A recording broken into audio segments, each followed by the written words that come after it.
I can do more of this in process. Spectacular timing, dear boy.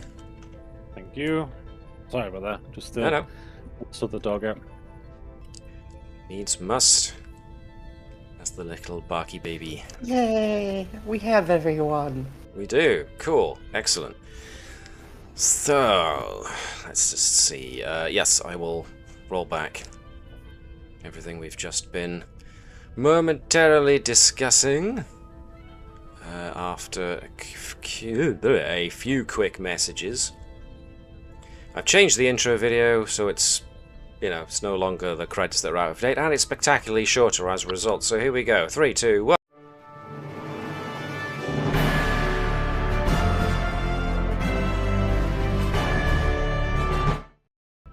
There we are, I told you it was shorter. Not so much waiting time. Hello folks, and welcome along to the continuing adventures of the USS Combs. I am MJ the GM, and I will be your games master for the next couple of hours, and with me are the entire crew of the Combs. And just as hopefully the Twitch stream title has alluded to, this is a very special episode. This is going to be our Lower Decks episode. But you don't want to see me, just my silly face, you want to see these guys too, so let's just transport you over to this screen.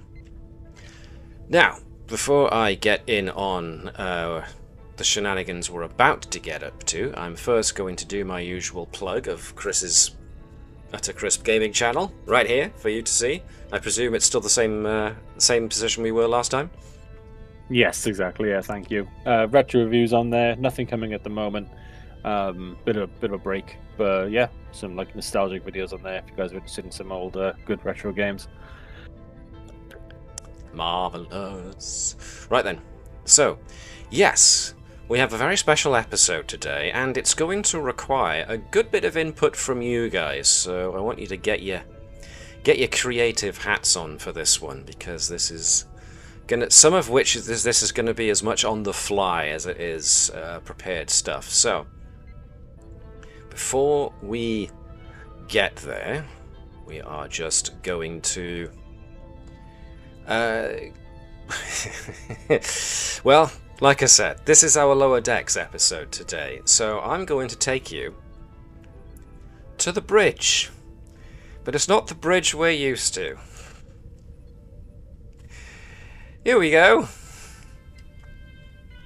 Now, I'm going to quickly point out that the ability to make Lower Decks style animated characters is actually rather difficult, unless you actually work for the animation studio, or you are a very talented artist, in which case, give us your number and maybe commission artwork out of you. But if you're trying to do this on a budget, then some of my guys have already found the link that I posted, which is from StarTrek.com/replicate yourself, which I did put the link in the Discord for us guys to have a look at. It is a bit further back. Just look out for the image of Waffle House that Liz posted, and underneath that there's the replicate yourself. Now, it's not anything advanced, so first off, I have to apologize to some people for my rendition of their characters using the replicate yourself tool. I can't apologize to Mark because he made this Lower Decks version of Phlesc himself, and I gave him the choice of whether he wants to use my version, which had pecs, or this version, who is extremely pink and green eyebrows.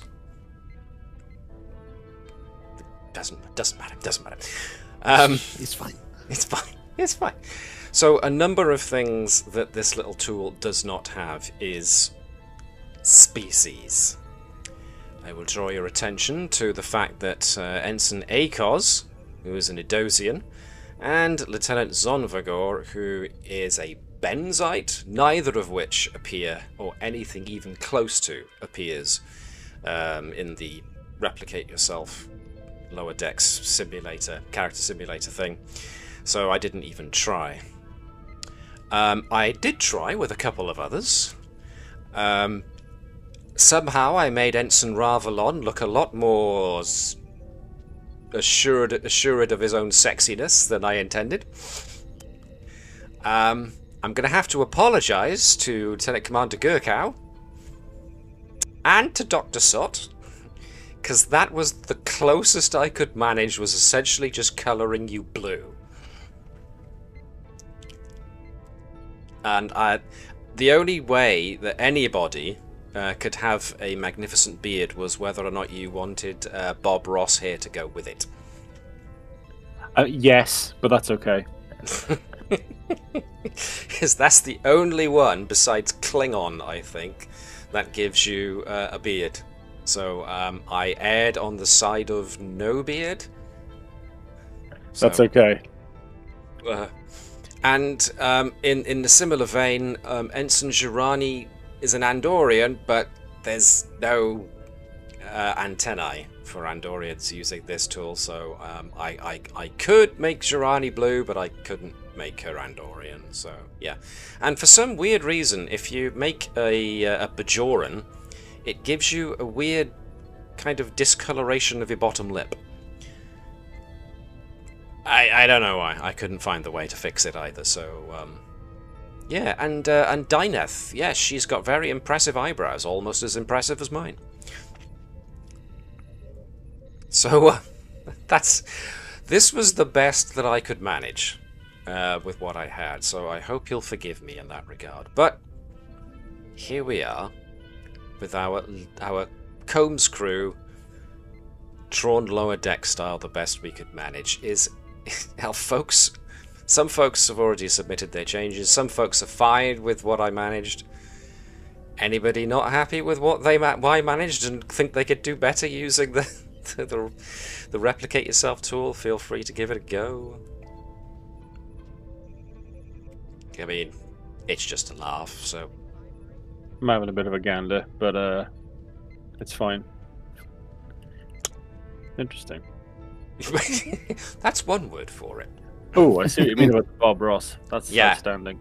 The beard comes with a price. So awesome. Yeah, is done at the compromise of vision. But there we are. We can only do what we can do. Yeah. So, projects, anybody?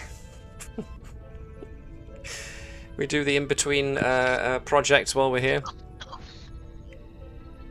Do I get a bonus?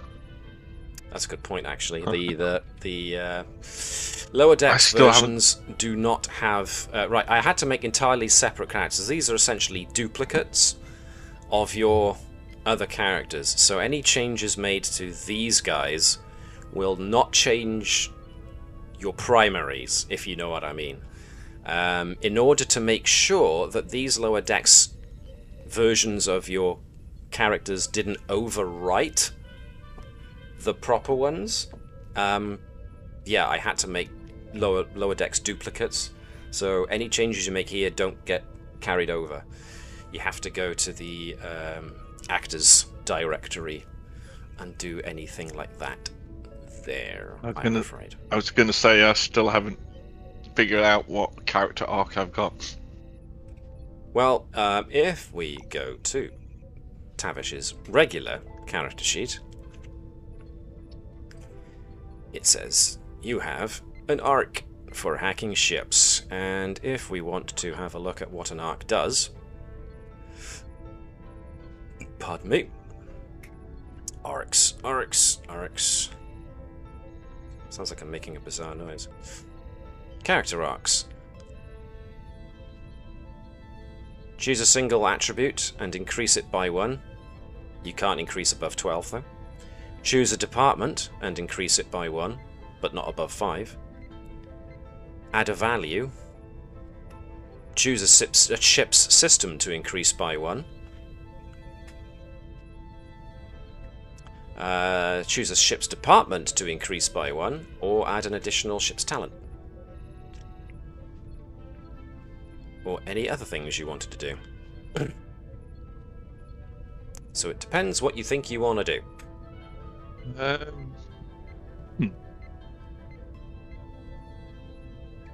I don't know. I'll have a look. Have a think. I also have science to do. You also have science to do. Yes, indeed you do. So let's get to that. The last science stuff I saw us doing was being very close to completing stage 3 of the Aurora drive, and we were starting with create a form of telepathic communication similar to the Dai'Nevian neural parasite. So who wants to go first? Unless somebody can come up with a new one.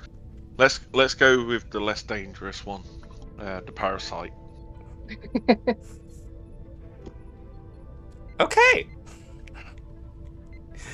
So, Commander Gerkow was currently using neural science as a way of trying to make the long-distance neurocommunication that the Dai'Nevian neural parasites seem to have and replicate it in people, either through some kind of genetic mod, or I'm guessing, because that's illegal, I'm guessing through tech, essentially. A wearable piece of telepathic communication. You can correct me if I'm wrong on that assumption. No, sounds about right. Cool. Just checking, because, a lot about this is already questionable, so I wouldn't put it past the, well, let's go the whole hog and genetically modify people, because that's fun. Okay, so we'll go in the tech route. Either way, you made some headway before with neural science, which I believe was assisted by Dr. Sott. So, yeah, you can go again. Reason and medicine.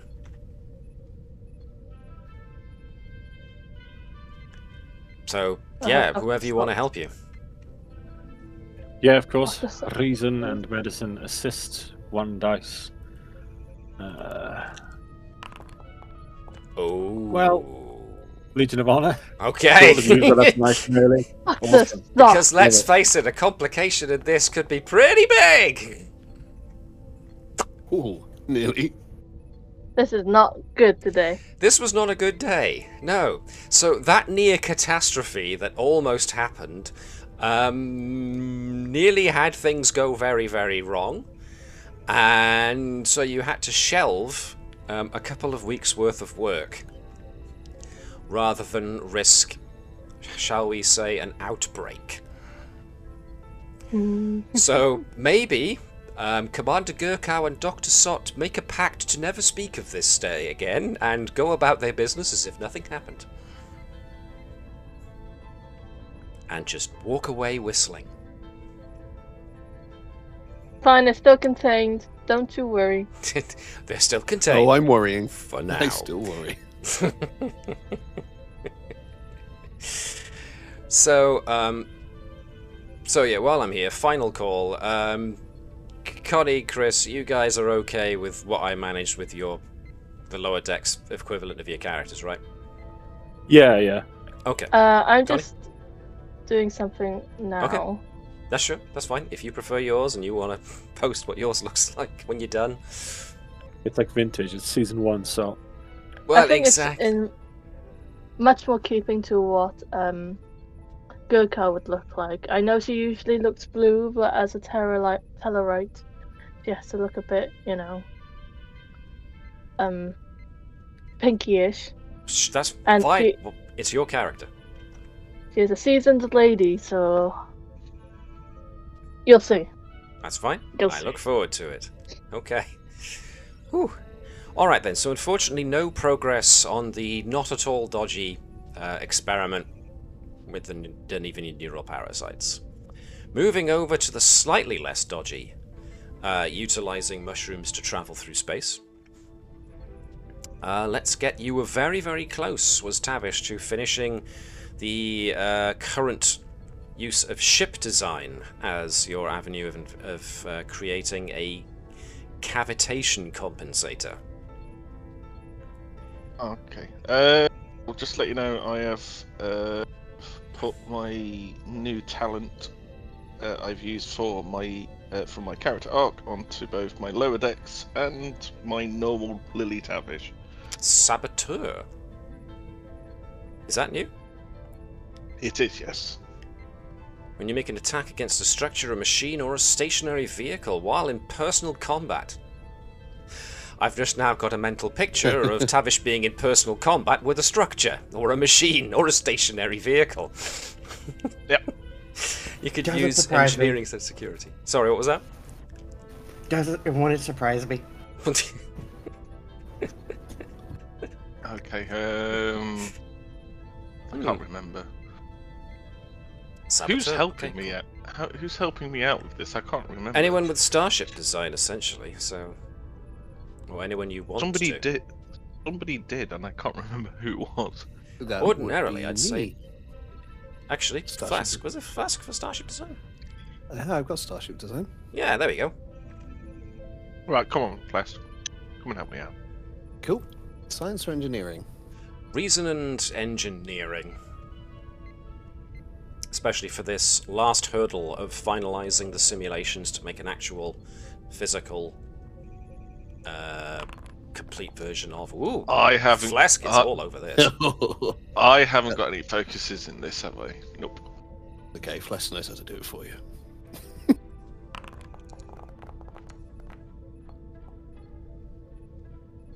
Woo! 4 successes in total. Lots of successes all round. You finish it. And it works. You've done it. You've now created the cavitation compensator. Yeah. So, you've now got the reaction cube. So that's the safe space in which you can saturate a small area with mycelial spores. You, hang on. Oh my god! I love the little bonsai. I do love the little bonsai tree. So- Oh, what the okay. Yeah. Are you sure that's what you want to go with? To replicate as much as I can what a Tellarite face would be, If that's what you want to go with, I'm more than happy yes. to go with that. when she Wowza. became an officer, she shaved the mustache off, of course. Well,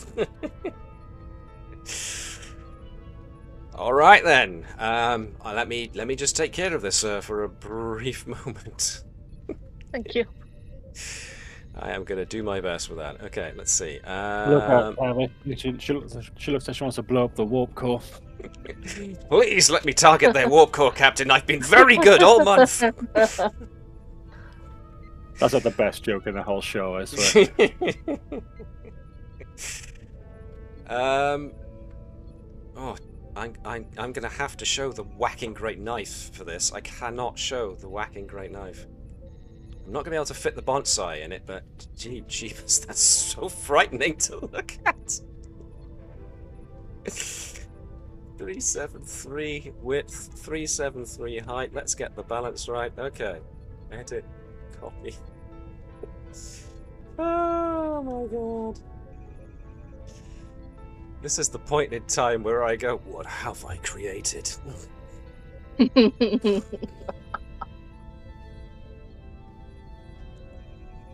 Right, export that. Let's change Gerkow.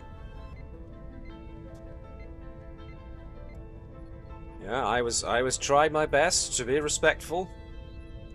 And I think I accomplished it. This is entirely Connie's own doing of her own character, so big.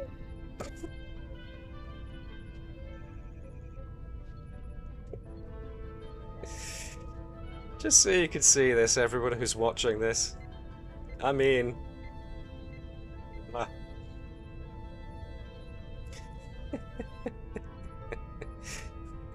Gerkow's like, what? Somebody say something, I dare you. Everybody got moved slightly down and to the left there, I noticed, so.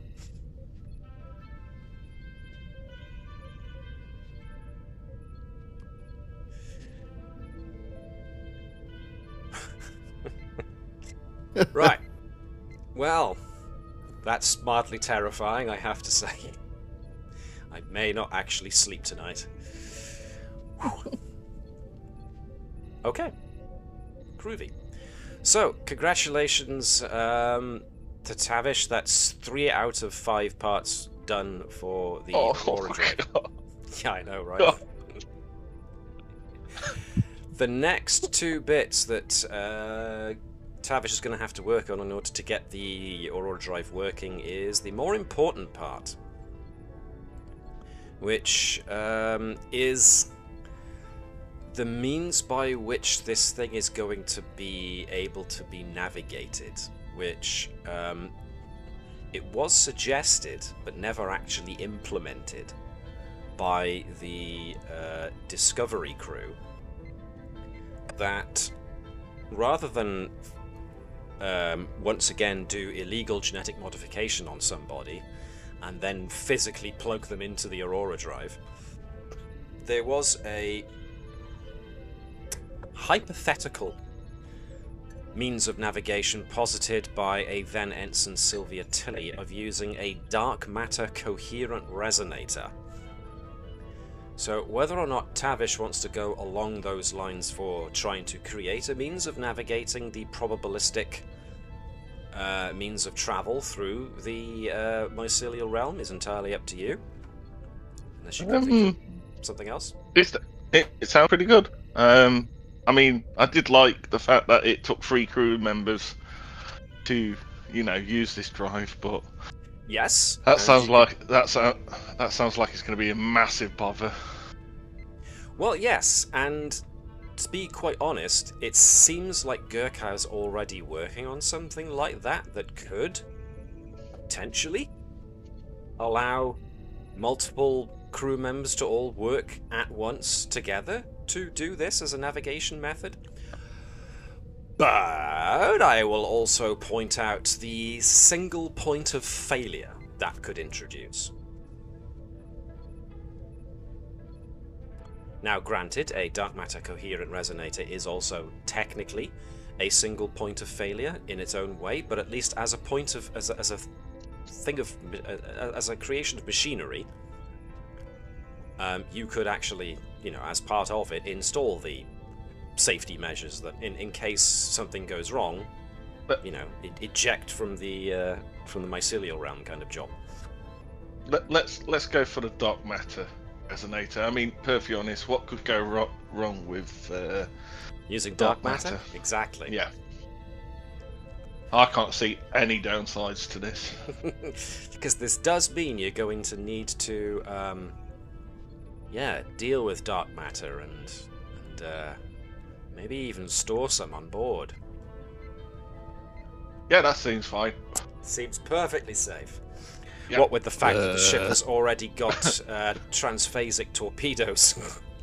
Yeah. What could go wrong? I don't know what. I don't see why. I don't see what the everybody's problem worried is. about it. No. Yeah. I mean, there's so many dangerous things on this ship now that who's counting anymore, right? Yeah. To be honest, yeah. It's either going to be the dark matter resonator, and then we get all turned into dark matter, or the transphasic torpedoes get blown up, and we all die a spectacular death. Or And that's not even talking about the Dai'Nevian neural parasites getting loose, or exactly. or even the gravitic cannon going over and destroying the entire ship. But there's other dangerous things like I don't know, Gerkow, Hopkins, Nah. Tavish. Gerkow isn't dangerous.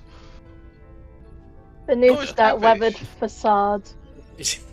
I'm going to point We're you all back to the softies. token art right now. Thank you.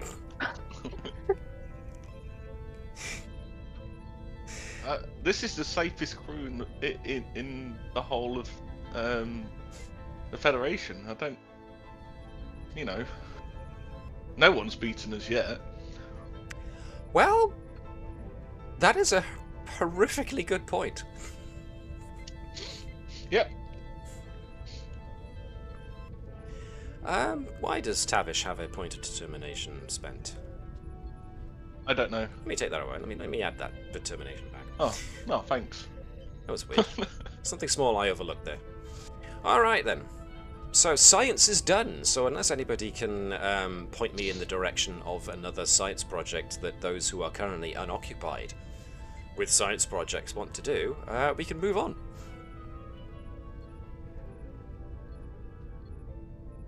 No calls? Okay. Let's go with... Alright then. So... I'm going to throw us into something we don't do very often, which is a prelude.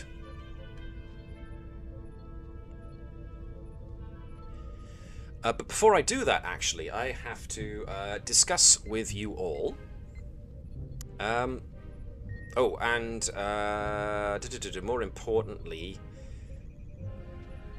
Liz, can you please get on the tool that we're using to make lower decks characters and knock me out your Betazoid Vulcan, please? I can attempt to. Do your best. It's not great. It's got limitations, but do your best with what you got. Oh, I see you're already filling it in. Marvellous. Lovely, lovely. Good, good. What do you mean started? I finished. Oh, you finished? Excellent. Oh, smashing. Yeah, Very she's good, very good, very good. She's very good at engineering and security, but that's besides the point. Good, good. So, a brief word, as much as I can, with the rest of you then. You have a choice for lower decks characters. You can either appoint one of the supporting characters' crew to be your lower decks character for this episode, or you can go and create an entirely new lower decks character. So, what's it going to be? I could just do Nurse Hero, but I'll have a little play around with it. Cool. Because that essentially involves character creation. Mating? Would you steady, man? We're not showing that on the stream. Making a new character. Which isn't terribly difficult. We've done it before. Granted, some years ago now, but we've done it before. Some of us more than others. So, if Chris, you're alright with Nurse Uro for now, that's brilliante. What about Connie? Any lower decks character in mind, or do you want to use one of your one of the supporting cast? I think one of the supporting cast as Cool. well. So, Keep it in you the know, family. You've got who you've got. You've got Beatrice Dufresne, you've got Malcolm Eversion. I think that's about it, really. No For Tyrion? Science. Oh, no, there's also Turin. Let's not forget Turin.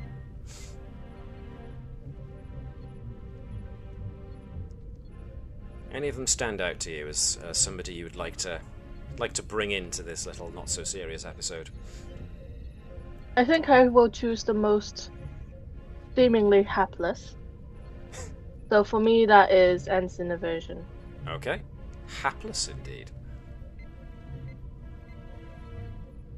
Alright then, Eversion it is for you. Potentially Uro for Chris. Yeah, I'll go Uro. You go with Uro. Okay, cool. So we'll have a pair of telepath betazoids on our team here. Oh, empath.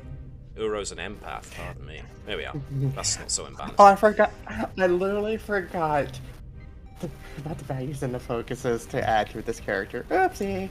That's fine. I You've got still time. have to input it. Dave. Who do Yo. you want your lower decks character to be? I'm having a bit of a trouble whether I want to play zh'Ranni Or Kenson? or Kenson, yeah.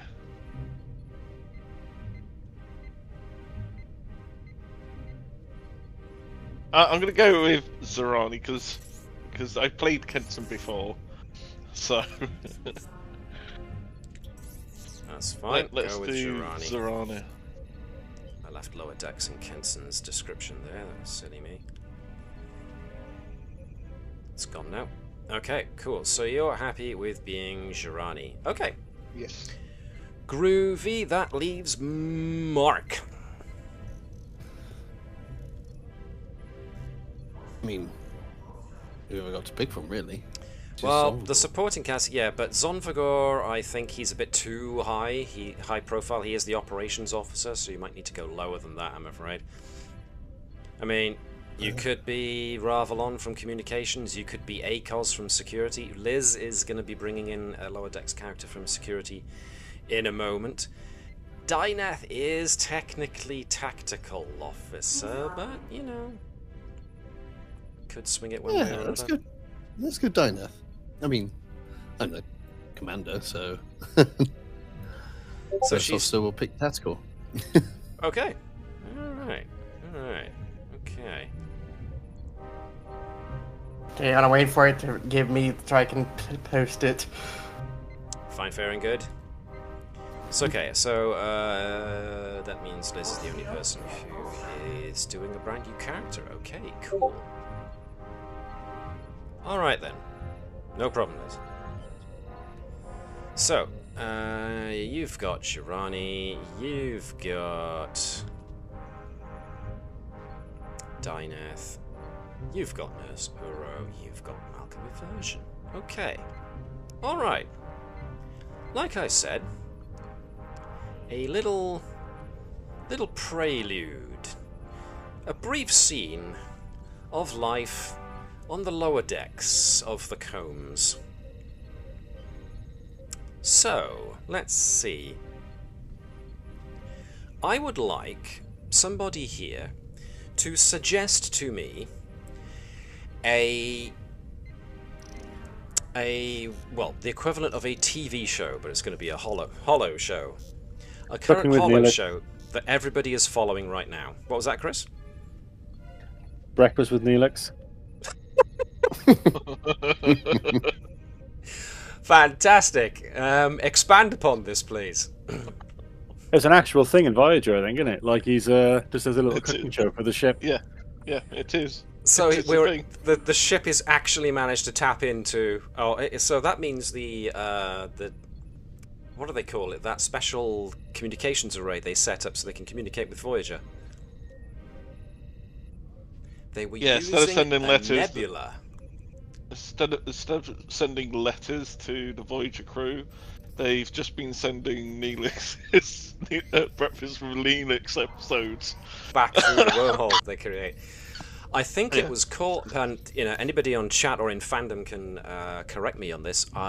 It was the Mutara array, I think they called it, because they were essentially using the wibbly wobbly space magic Trek talk explanation that they were using some property of a nebula to be able to transmit this data through a mini wormhole or something. Something suitably tractacular.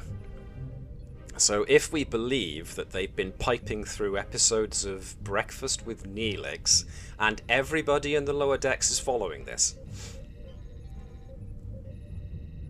Yes? Yep. Alright. Okay. I want somebody of your lower decks guys, as they're all meeting up they're all walking down the corridor, either because they're starting their shift, or they're midway through the shift and are on a break or some such, and everybody gets a brief moment to all meet up together and discuss, apparently, Breakfast with Neelix. Somebody started off. What's the... posit me something. Why are they gushing about Breakfast with Neelix this morning? I've just discovered this amazing ingredient called Leola root. Go on. Oh, that's it, really. I think he was obsessed with Leola root. The Ulrus. Seemed to be in every. He's always looking for Leola root. Remind me then, is Leola root a thing that you only find in the Delta Quadrant? Dark yellow root vegetable native to the Delta Quadrant. Aha. Alas. So that suggests to me that someone has been trying to replicate what a Leola root might be, and maybe not succeeding every time. Who do we think out of your lower decks crew has been trying to replicate Leola route and not succeeding? Oh, it's got to be Gerkow. She loves the drugs. I mean, plants. Okay. Who has Gerkow been handing this out to? I've got to imagine it has to be Eversion. Oh dear. Because you've got to imagine Gerkow is like, I made this, try it. That makes sense, actually, what you said there, Chris, because she's the botanist. Thank you. Let's pretend So it was all planned. Gerkow has been trying to grow her own equivalent of Leola roots, and maybe not getting it right every time. Don't try it. Eversion. What were the side effects of this Leola route attempt this time? I couldn't stay away from the ablutions for 2 shifts. I had to call out sick. You felt dirty for the next 2 rotations. Yeah.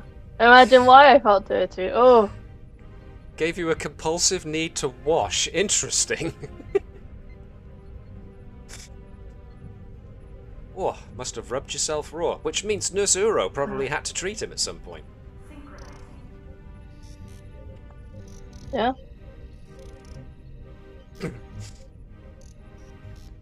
Had to make everything spick and span. Alright then.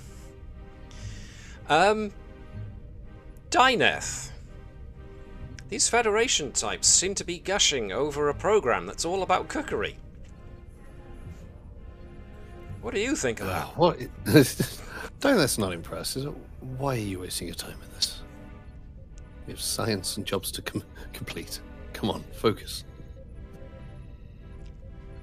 zh'Ranni. Is Dai'Neth just being a stick in the mud, or... I mean, come on, explain to her why you all love breakfast with Neelix this much. I don't know. She doesn't know either. I get dragged along every single time.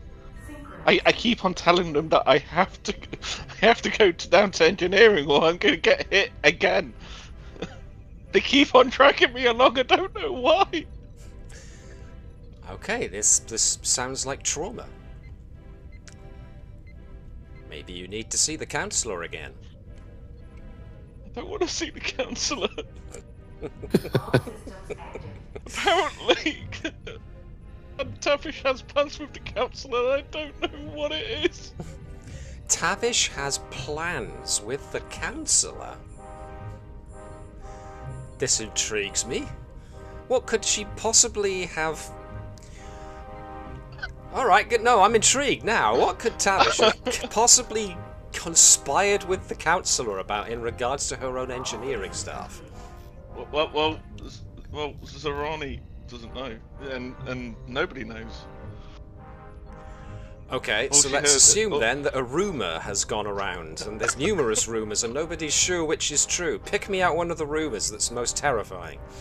One of the rumours is that Tavish wants everybody to obey her orders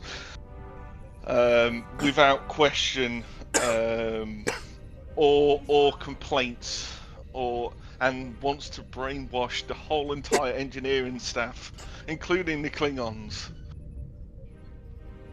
So, you're Ugh. basically accusing Councillor Sachs of using her Betazoid telepathy to hypnotise the entire engineering staff into being essentially worker drones to obey Yes. Tavish's every command. Yes. Huh! And people are buying this. No. That's one of the rumours which really, it's 50-50. People believe 50-50. it. So some of the engineering crew do believe it. Yeah. Is this the rest potential... of Go on then, sorry Dave, I have to cut you off there. the rest of the other rumour, which has got some legs on it, is that that Tavish is trying to take over the whole entire ship, and he's apparently got blackmail on the counsellor, and trying to hypnotise the whole entire ship so she becomes captain. The whole entire ship? Yeah, God damn. whole entire ship, yeah. That one's more believable. Well, well, let's face it, it's happened before. It has legs because it's believable. Okay, I don't know how you're able to post data where it essentially- gave you the picture. Print screen. Just do a print screen and save it, and then send me the file, Liz. Because if you send me just the replicate yourself link, it's not going to give you. It's not going to give me what you made because it's using a different session ID. Besides which, you can see my horrid creations right here. Except for that one!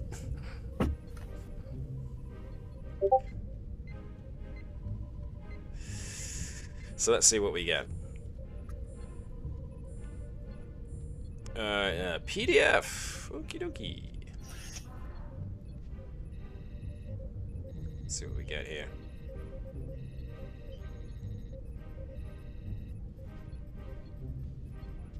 Okay. I hesitate to point that there's a moopsie in your background. I know! I did that on purpose! Right then, I let put me the moopsie on grab... purpose. I can't grab that. Let me do a different one. Oh, I'm sorry, Ed. I had to make sure there was the boopsie. It's so adorable. You unleashed the moopsie? No, it wasn't unleashed, was it? It was, Moopsie's escaped! I forget. Somebody else sound off on what it was. Right, I just have to import that image. Now I have to size it. Give me just a second.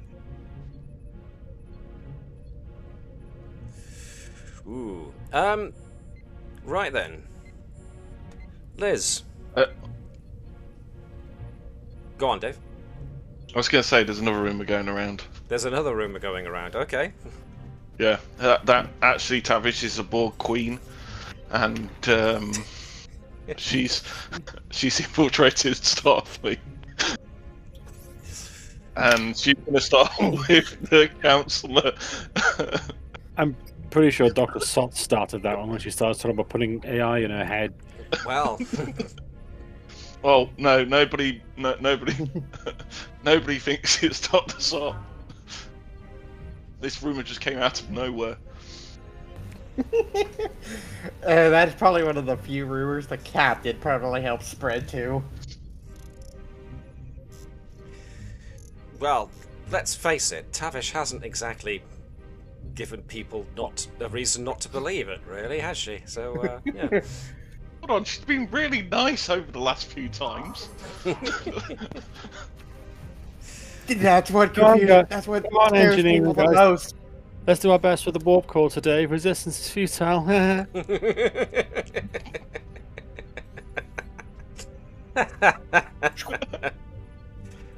Oh, fantastic.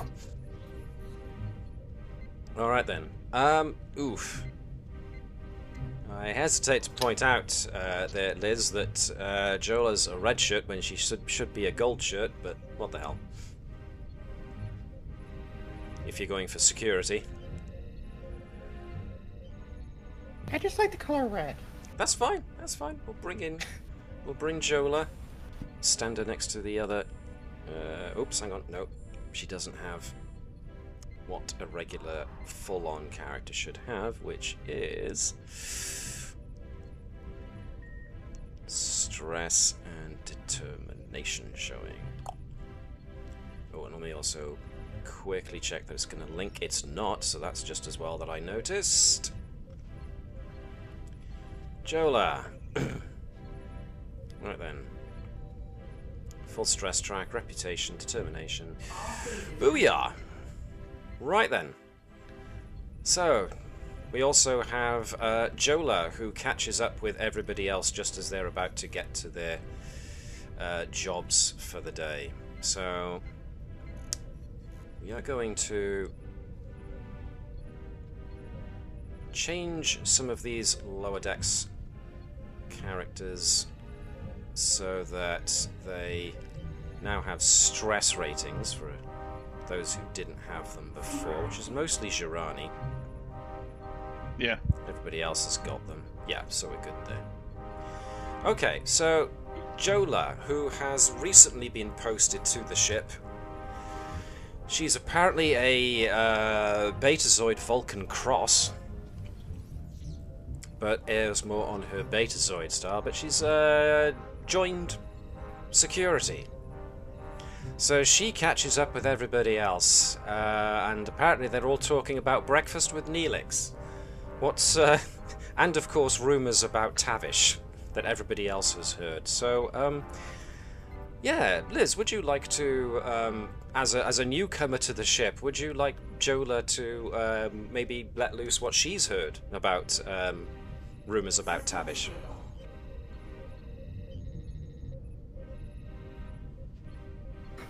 The weirdest, most maybe probable thing that you could possibly come up with.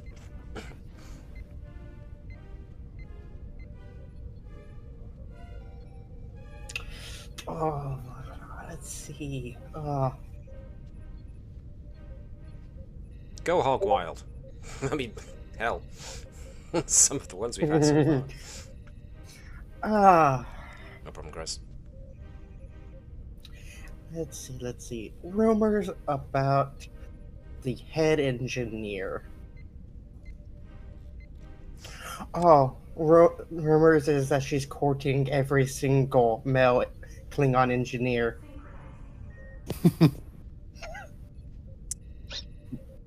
That's not bad. You nearly made me spit my tea out of that one.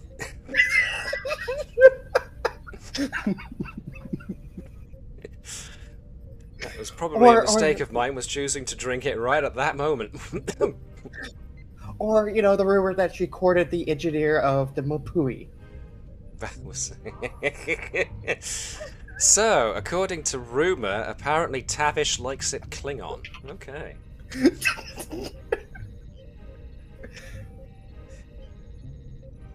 Well, if Voltaire's song about Lieutenant Worf is anything to go by, then, apparently the forehead isn't the only place Klingons have ridges, just saying. But he wants to try and keep this vaguely family-friendly. Let's move on. Alright, so apparently breakfast with Neelix is a thing that people watch around here. So, what's Jolla's opinion of breakfast with Neelix? You guys need to stop watching stupid TV and focus on your job.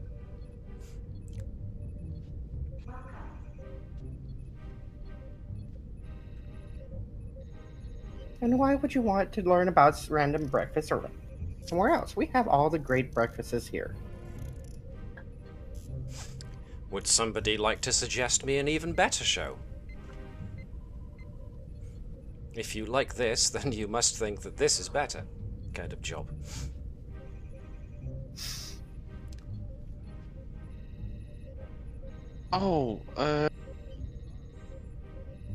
Keeping up with the Wharfs.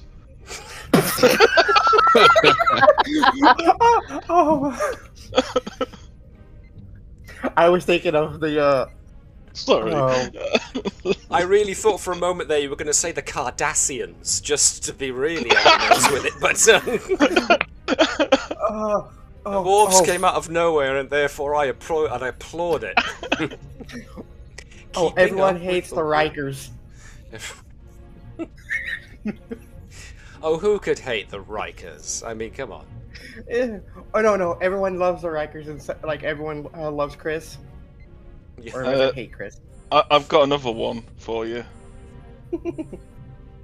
Picard's farm. It would be nothing like Clarkson's farm, would it? So, Wow. Yeah, that would be a whole. Or or Data's talk Which would instead be of TED Talk. TED Talk, Data's talk. Well, the latest talks out of the Daystrom Institute, maybe. Yes. Oh no, Data's poetry channel. Oh. Yeah. Apparently, they've banned that due to the Geneva Conventions. But there we go. Okay. Nilil Talks with Friends podcast. Wow. Apparently, it's all encoded so that only AI can talk to each other. Yeah. Cooking with Jordy.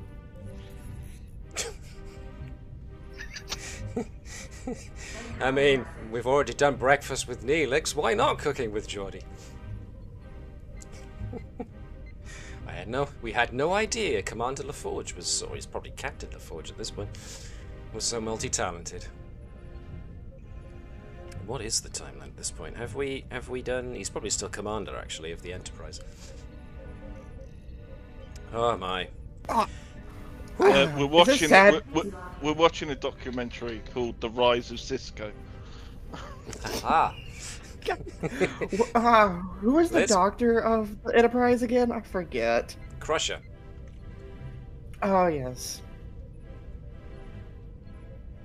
Did you have something in mind? And I'm thinking.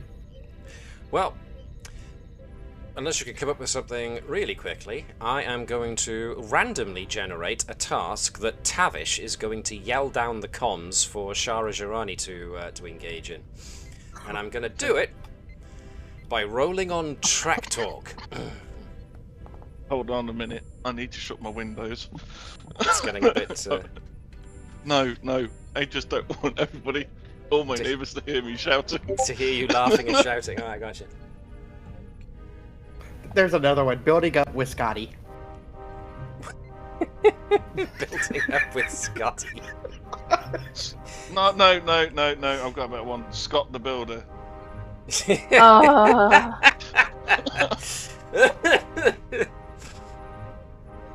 Alright then. We apparently need... Right, it's going to be grab that... I rolled a 6.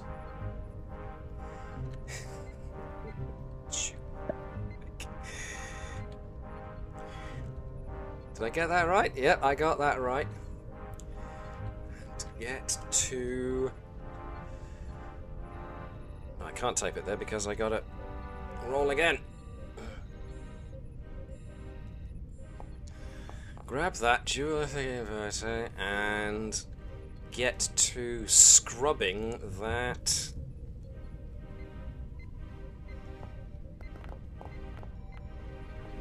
Oh. Inertial dampening tap. Okay. What are you about to make me say? Inertial dampening.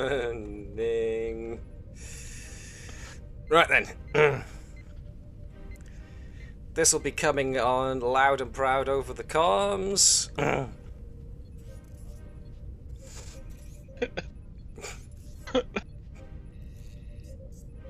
You want me? I can't even say the third word. You're the chief engineer. You should be used to track talk by now. It's zh'Ranni. Grab that dualotic inverter and get to scrubbing those initial dampening taps. I told you 5 times. I just imagine that that's echoing around the entire ship. She hasn't even filtered for private channel. Nope. Am I right or am I wrong? You tell me. No, you're right.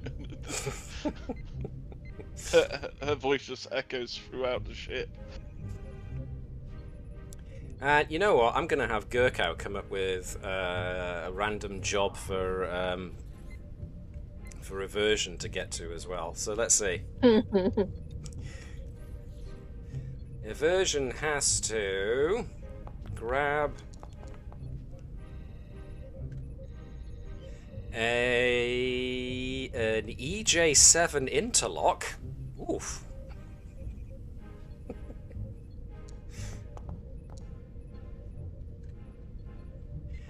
For recharging the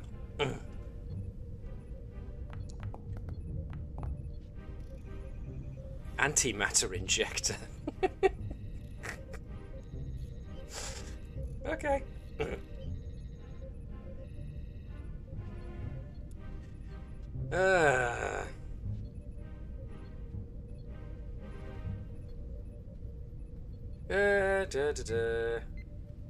What was it? It was 5. Charging.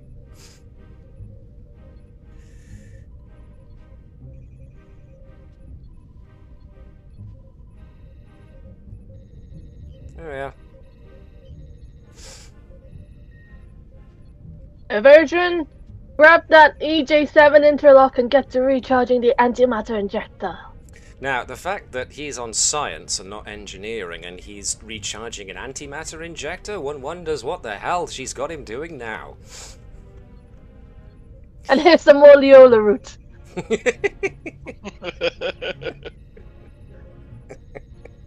Report back in 48 hours. Why do I get the impression that the first thing he does is a Sideshow Bob shudder? What is the thing they which Gerkow bets with? Oh, Dabo.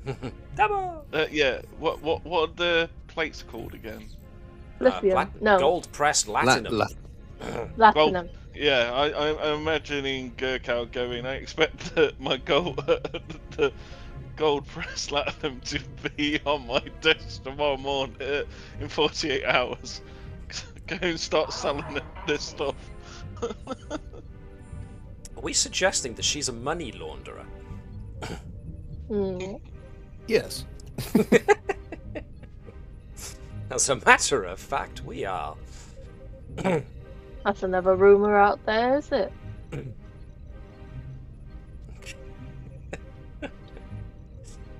Okay, I want to take this briefly. Excuse me. All this mirth is making me choke. As everyone parts their separate ways in order to get to their respective jobs, whether or not they actually like them, Mark, it's your turn to do some reading. As we cut to an outer view of the ship.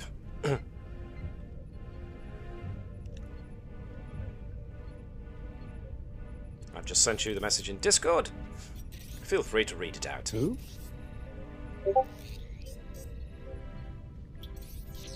Oh, good lord. It's not that much, don't worry. First officer's log, stardate 50750.4. We've been assigned to perform a long overdue maintenance overhaul on the substation relay station 2103, an uncrewed beacon that's more than 5 years past its scheduled 10-year check date due to a bureaucratic mix-up. Apparently, the Zalubian records officer who counted the base 8 confused it with station 1091 and logged it as already maintained. The station has remained functional but with a weakened signal and occasional dropouts. Repairs have been a low priority due to the station's remote location, but Admiral McCormick explained to Starfleet that when Starbase 245 missed the crucial final minute of the cross-sector Parisi Squares finals, so here we are. My hope is that repairs will remain simple, so we'll have time to do a quick follow-up survey of the nearby Shawan system, whose second planet was last visited 30 years ago and was found to host a humanoid species about a class F on the industrial scale, corresponding to the mid-20th century on Earth. Societies at that level can change rapidly, so it's worth taking another look. Okay. And it just so happens that that's the assignment that your lower decks characters get assigned. So, the first officer has assigned you the task of essentially going to this array in order to give it a long overdue maintenance haul. So, diddly do. Let's give you a brief look at the kind of thing you're dealing with. This is what the relay station should look like, as long as you can see that. Mm-hmm. Yes, you can. Alright. Nice. Good. So, the basic gist of this is the repairing the relay station will require 2 teams. One operating out of the control room, and the other donning EV suits to perform the meticulous degaussing, component swap-outs and system checks on every part of this rather complex antenna array. It cannot be performed by maintenance drones due to the signal interference around the array. Apparently I've now got a speech impediment. The members of the maintenance team will have to hash out between you who has to perform the tedious drudge of working in the spacesuits and who will get to supervise them from the relative comfort of the control room. So, who's it going to be, folks? So let me just group you guys together here so that you know who's doing this drudgery.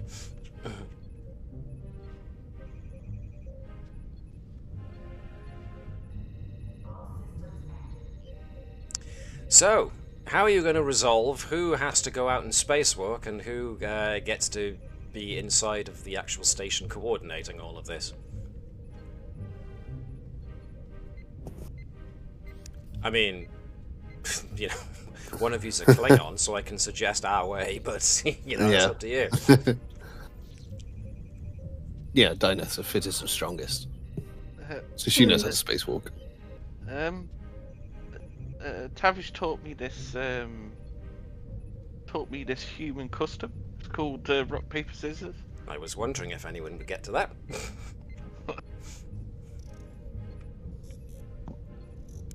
Or maybe it, by this point, has advanced to rock, paper, scissors, lizard, Spock, but hey, that's just me using a cross-franchise reference there, so I'll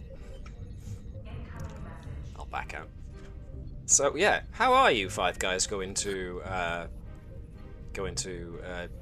essentially debate who gets the cushy job and who has to spacewalk?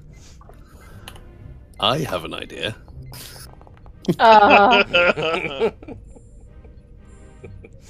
Yeah, before you roll, you have to tell us who's 1, 2, 3, 4, and 5, Mark.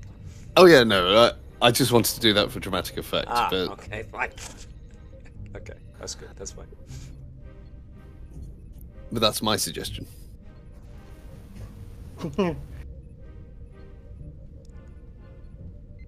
Well, come on guys, don't be shy. How are you going to resolve this? Talk it out amongst yourselves. I doubt any of you can actually survive a spacewalk. Are you going to take that? Oh, we can't, so you should do it, yes. Sorting in alphabetical order, that's 1, 2, 3, 4, 5. And so it's 1. Aroxa, you're up.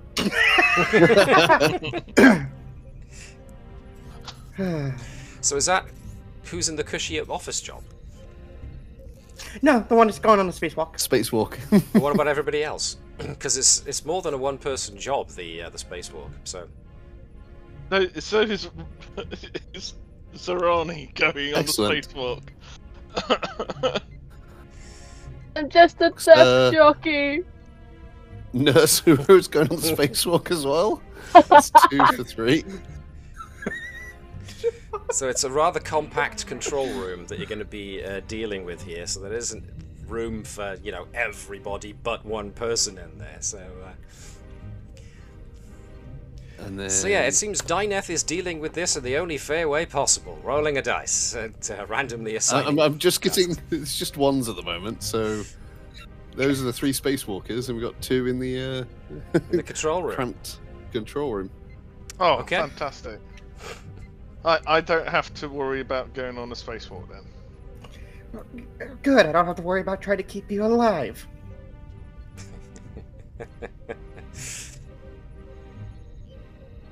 What?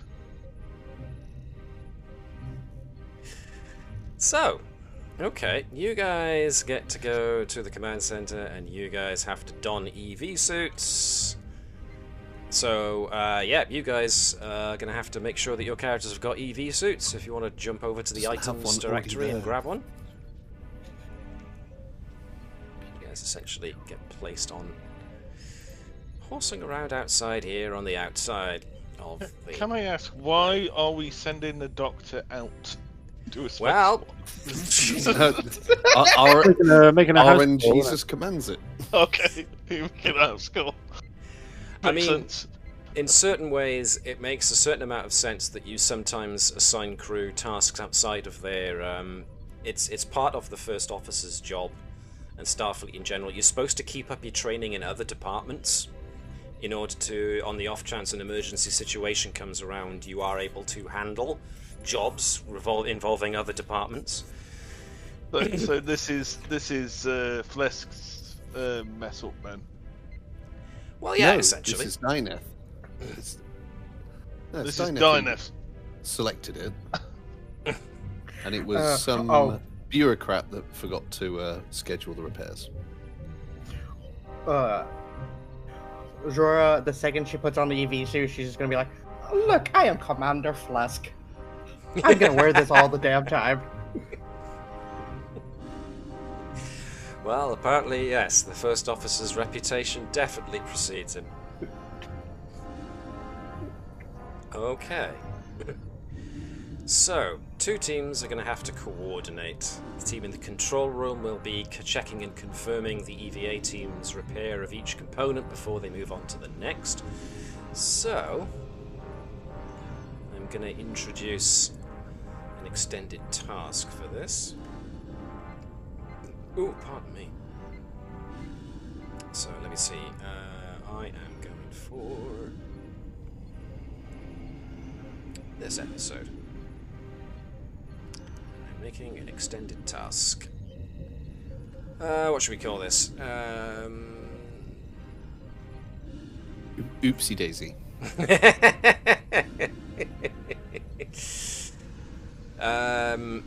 Exterior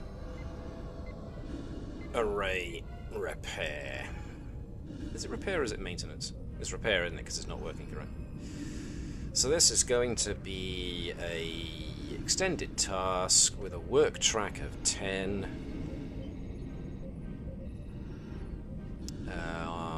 Magnitude, not that that has much to do with things in 2nd edition anymore. Base difficulty of 1. Nice. This is not too bad, it's just time consuming.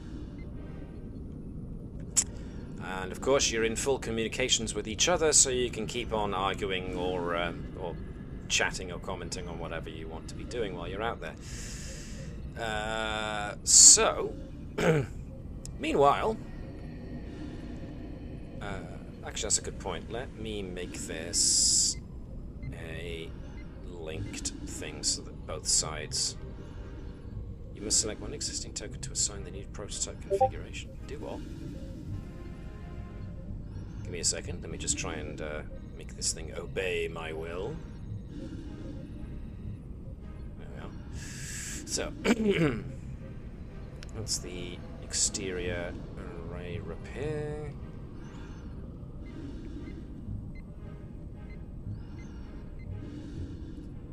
Work progress.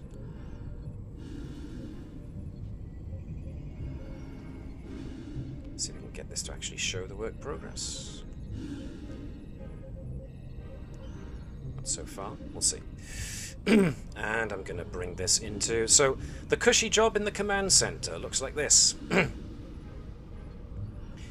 So you two guys get to stretch out into everything. But as you can see, there's not much room for that many people.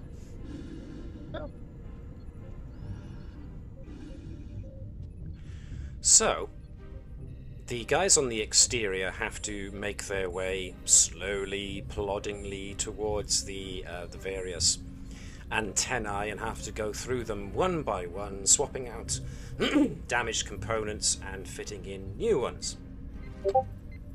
Hooray! Back with snack, even better.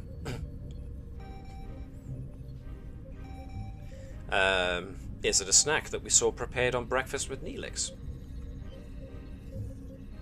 Oh, it's edible. Touché. Alright, so somebody on the interior crew suggests to me the thing you're going to do to try and work on this extended task.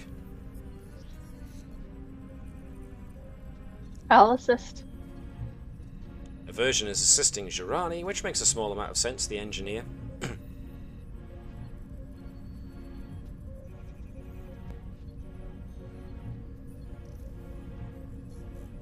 Dave? Are you with us, Dave?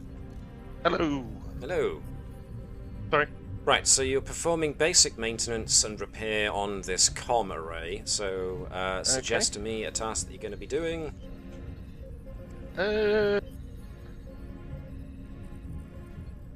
Making sure all the wires are connected to the right place and there's no like frayed wires or anything like that. Cool. So, you know, that's going to be an insight and engineering check, and Eversion can help. How? Well, I hasten to point out, Connie, that he does have a talent you can use with extended tasks. That's if we succeed the roll, though, right? Is this reason and engineering, by the way? I was going to say insight and engineering because you said you were looking for things. Okay. But if you can suggest Eversion assisting by using either reason or control, then suggest to me what he's doing. Is he just scrutinizing? Is he suggesting where the wires could be? Anything else you can think of? He's a thinker, not a doer, and helper. So, have like sort of backup reasoning through zh'Ranni's efforts. Alright, so I want Eversion to basically roll reason and engineering. And remember, as an assistant, you can re-roll your assistant's dice, but you're part of an extended task, so you can always ignore resistance for the extended task. You had a question? The assistants we can only assist. It only applies if it's a science or medicine task. Ah. Using science or medicine, quite right. Never mind. In which case, any screw-up you do is entirely untake-backable. That's not even a correct sentence, but I'm going to make it one. So, 1 dice for Eversion, 2 dice for zh'Ranni. Oh, Eversion is all over that shit. I'm going to use maintenance as a focus. Sure, that makes sense. And she has maintenance specialist, so I ignored the first complication. Haha. Of which there were none. Alright, so the difficulty was there is 1, so you've shot it by 3 momentum already. Which means we use zh'Ranni's engineering of 4. Okay. Not bad at all. And now we go to the outside of the relay station. So, how are you guys going to do the job out here? Suggest to me somebody who's going to be leading the efforts to do this and what you're going to be using to do so.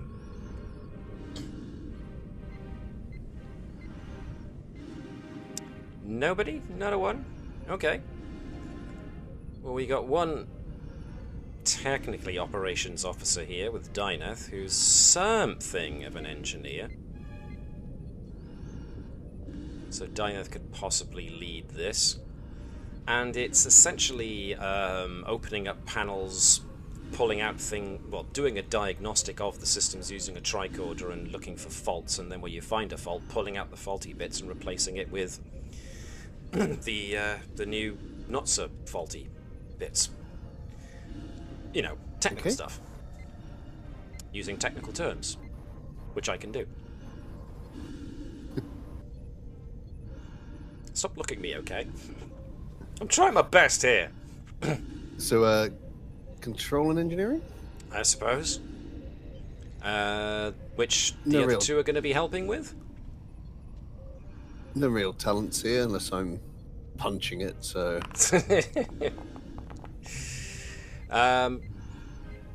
Okay.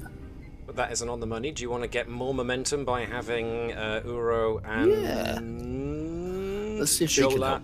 assist? I mean, it's not that hard. It's just pulling out the faulty bits and sticking new bits in. Well, it's a good thing Control and Dai'Neth's here. engineering, okay. Is Uro joining in? Or is Chris not back? Sorry, I just grabbed my pizza. But if you need me to, but otherwise I feel like you were just here with the the sandwiches and the plasters. Just in case somebody burns themselves. Right, gotcha. Okay, that is the one success you needed. We're going to use Dai'Neth's engineering of 3 to advance things on a little bit more. That is over 50% of the way, which means that you do have a breakthrough. So we can lower the resistance of this extended task, or lower the difficulty of the extended task. Lower the Or difficulty. something else. Lower the difficulty. All right. I mean, let's face it. It's not actually that difficult. Now, I'm going to do something unusual here, and I'm going to stick with you guys for the possible completion of this repair job by asking you guys to essentially go again. Whoever wants to do it, however you want to do it. Same again? If you want to, that's entirely up to you. Sure. Yeah. 2, which, as we know, is above 0. above 0, so you know you've succeeded. Anybody helping, or is that it? No, Helping, gonna help. definitely helping. So now we have a full momentum. Oh. Yeah. And we once again use Dai'Neth, who manages to... Yeah, so you guys... It's not fun work. You're plodding along, you're going to an antenna, you're opening up the panel, you're scanning it with a tricorder. Oh, that bit's faulty. Pull it out, hand it to somebody who sticks it in a box. Then the next person opens a different box and hands you the new part to stick in. You turn it on, you shut the lid, you go on to the next one. On and on it goes. The guys in the... Actually, that's a good point. How do you guys feel about this? Do you bemoan the fact that the other two get to essentially put their feet up inside of an office, essentially? Or are you actually enjoying this work outside in the depths of space?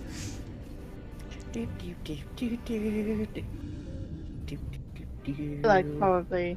I wouldn't be surprised if they were even a little bit jealous. I mean, Nursery certainly isn't as suitable for this work, I think, compared to either Eversion or zh'Ranni. So this is the kind of thing that Eversion is he's talking smack about Uro whilst he's in the control room, yeah? Well, it's like, oh, it's a shame they're not in here. Oh well. Zhora is just like, yep. The other two are too soft. They could never handle something like this. They would have probably floated away the second they stepped outside. I'm gonna jump in here as a transmission comes in from the ship.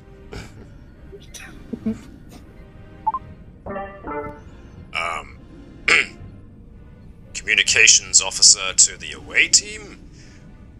We can all hear you. Yeah. Good. You're meant to. Meanwhile, in the command center.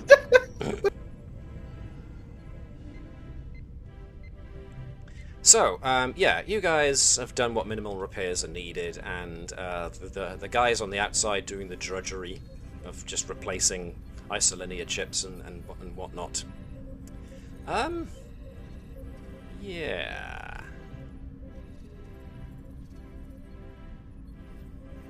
I would like Eversion and zh'Ranni to give me reason and engineering roll at difficulty 1.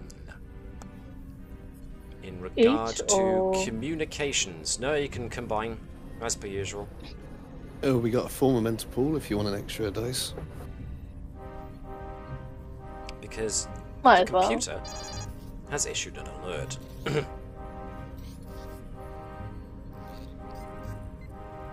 Okay. So, to find out what it is, give it a roll. Oh my. I feel like there's no point in taking momentum. I'll just roll the 1. Well, exactly. Ooh. Dang nation. Okay. Lots and lots. Okay, so the team on the inside.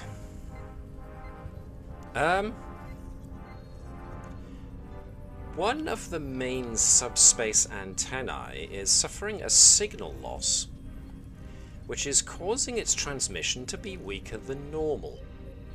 So, with Eversion and zh'Ranni having a look at what that might be causing it, I can't form sentences today. Looking at what might be causing it, you notice that the antenna is malfunctioning in such a way that causes it to emit parts of its unencrypted signal on conventional electromagnetic radio frequencies.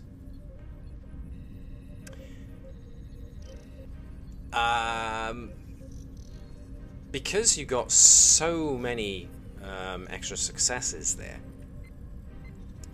this means, you figure it out, that this means that regular EM signals, including classified Starfleet data, as well as more conventional reports going through this or into this comm array, have been aimed directly at the nearby Shawan system 3 light-years away. And according to what you remember the first officer telling you about these, the system, they might just be advanced enough to detect these transmissions. Oh no. Whoops. So, yeah, are you gonna report this bad news to the? I don't know what the people in the or are you gonna complete repairs first and see how it turns out? Or It's up to the people in the comm station. yeah. I'll get on to and Malcolm, Eversion, what it are we looks gonna like do? zh'Ranni is starting to panic. Let's tell the grown-ups. Okay.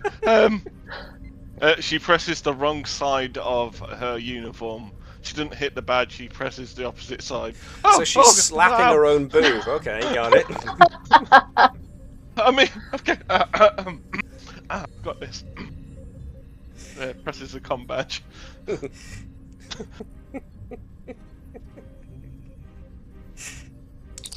Okay.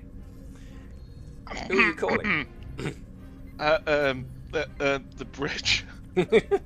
Okay, Captain Hopkins and everybody on the bridge, you are getting a report.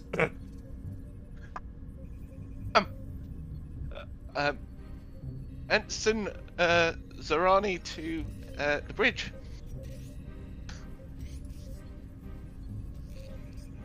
Captain, do you want to take this? Sure. Would you please get her out of the AV suit? want me in an Some AV members of suit? the away team might need clarification if the captain is talking to them or to somebody else, because they're in deep space at this stripping moment. now. I'm pretty sure at least Ensign Eversion would probably know about Phlesc. I'm sure everybody else, but, you know, due to the situation that's just arisen, they might not be entirely sure. I don't know what we're talking. Can I make my report, Captain? Sure. Sir? So where's my blood wine? What? I like how Hopkins has no filter whatsoever. What blood wine? There isn't any blood wine over here, Captain. That's you. I'm talking to multiple people. Oh, It's called multitasking. It comes with a job. oh, that's sorry, Captain.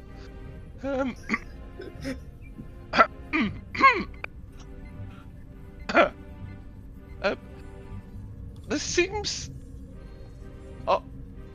be a kind of malfunction on the station, and it's been sending classified reports and some not so classified reports to the planet three I don't know how many light years, 3 light years away. You're correct. And taken from the first officer's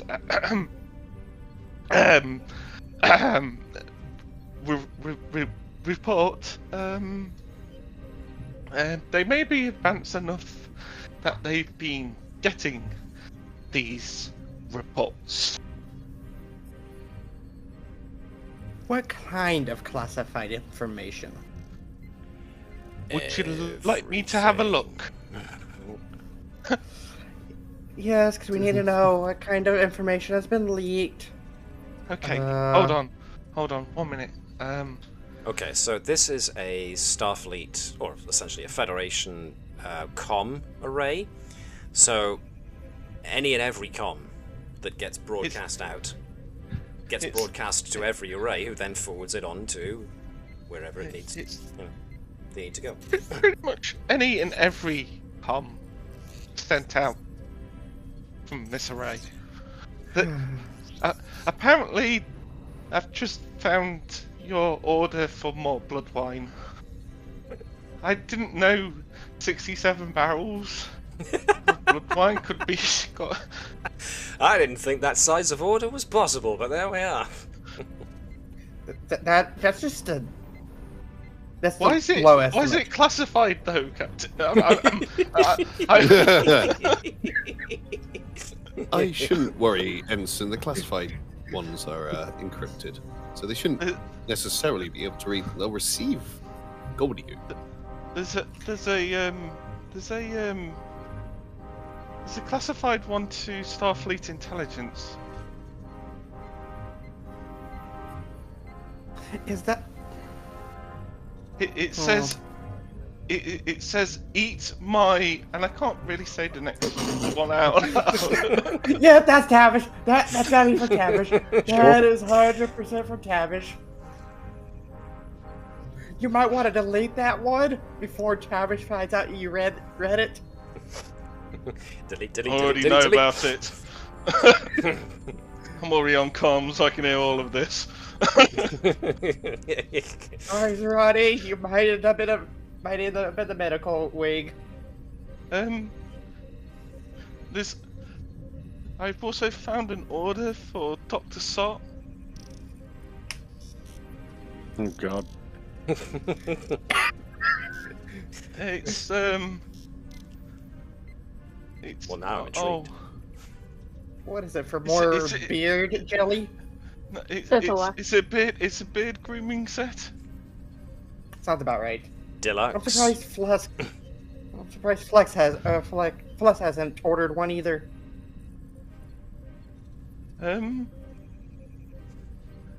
There's another one for from Lieutenant Gerkow. Squint her eyes at Gerkow. It says says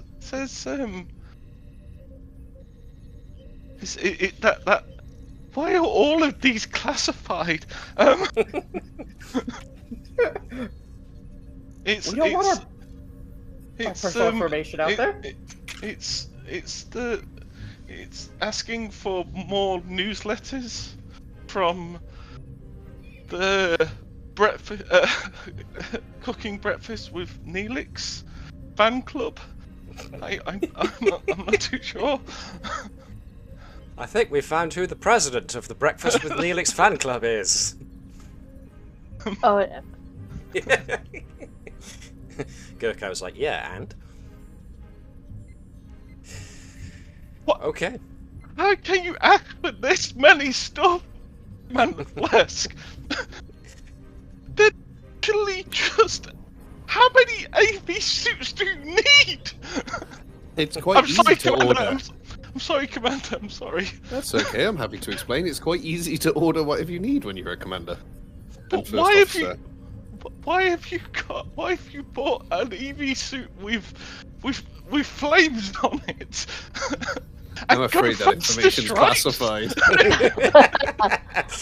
Now I'm just imagining he's got one for every occasion. He's got his tux, his deluxe suit, the Admiral's birthday edition suit, the Klingon heavy metal concert suit with extra padding, Yeah. maybe with extra Yeah. spikes. Yeah. There's that one there. Yeah. Oh, and then this one's called Phlesk's Sexy Time with. Oh no, passing that one. Would you like me to carry on the repairs and? Yes. Also, stop it from sending information to that planet, if possible. Yes, Captain. Yes.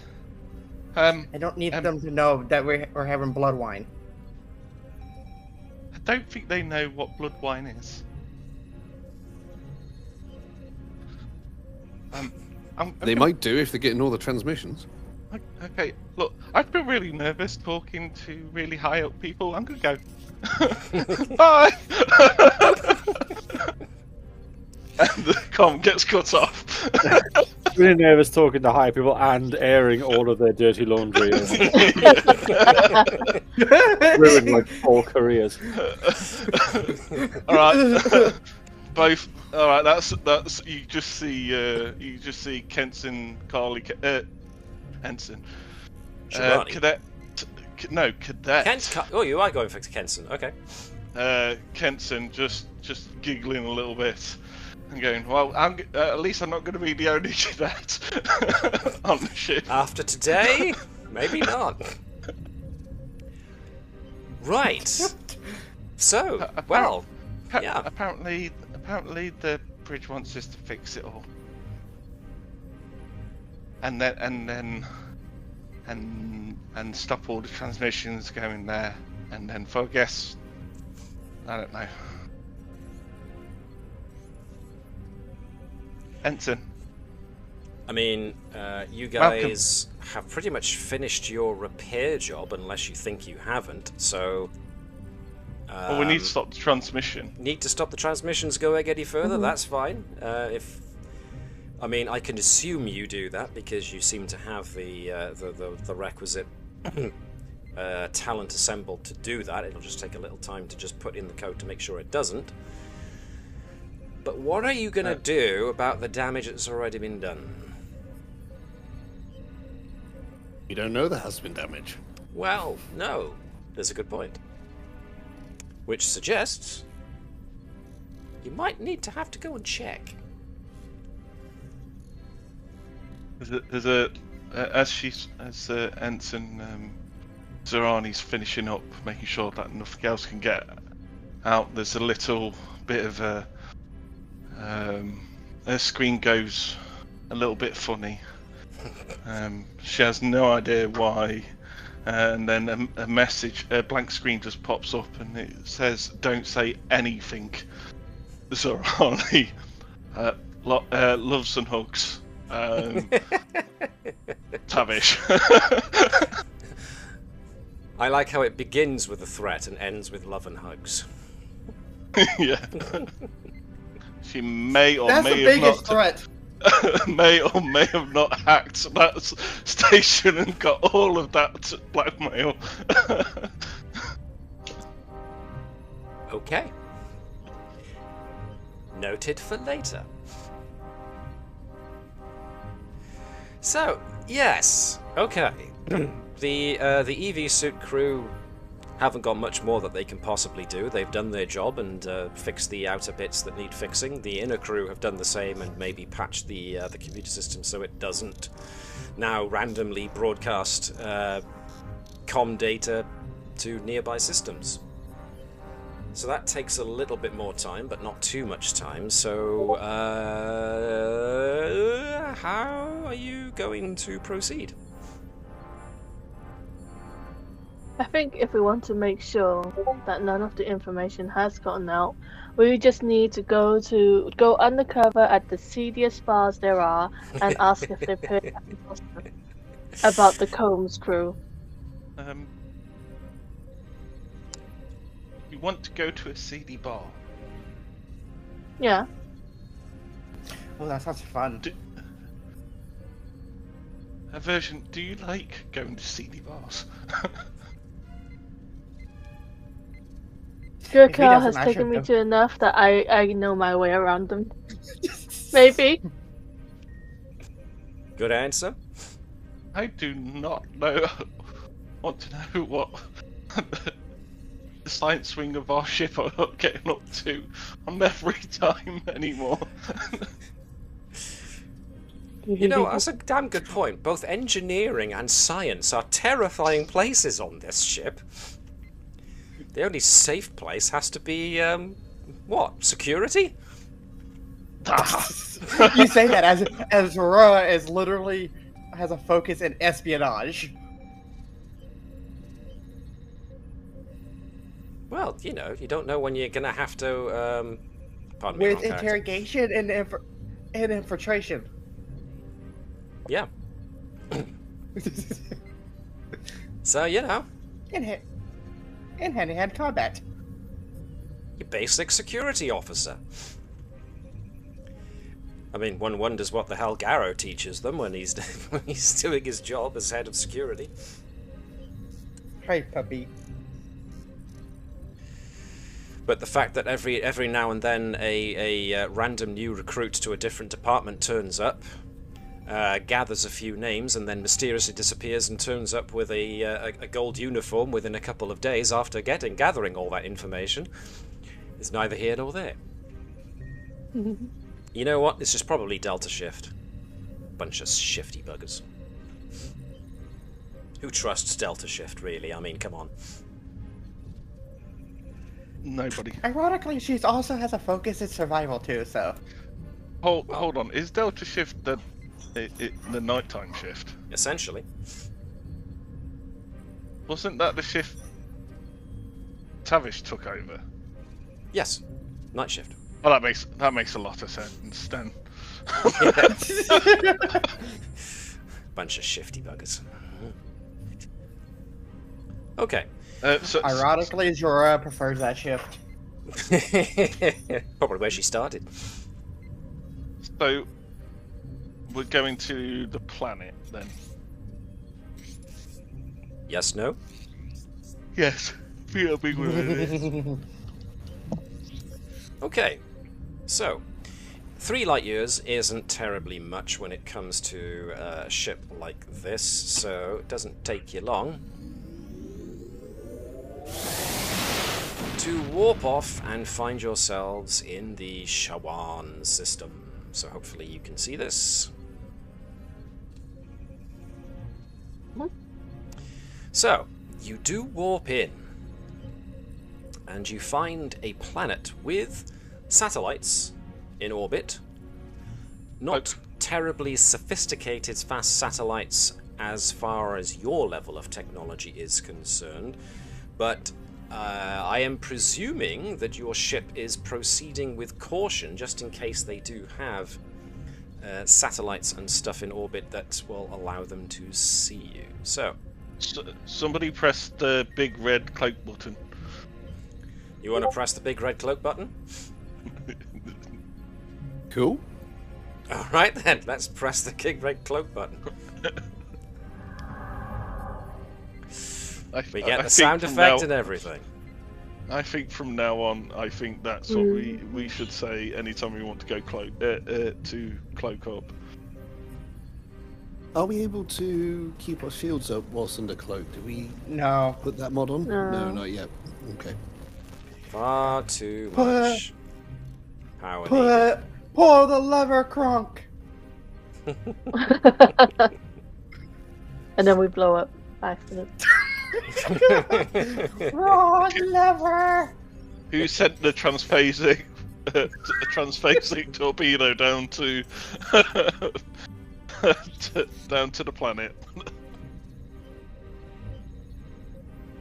Who pressed the wrong button?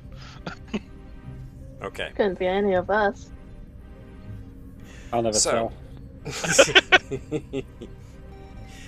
Seeing as you were the guys who found said fault, your little group of lower deckers are assigned the duty of monitoring the signals from the planet's surface in order to get an idea as to what's going on there. So it turns out to be at a late 20th century Earth level of technology with satellite communications of EM radio and video signals and limited computer data networks. Your job is to conduct sensor scans of the planet and monitor broadcasts in order to compile a report that the science officer can then summarize to the captain. Which means the science officer then gets all the credit, of course, as usual, but hey, that's the job, right?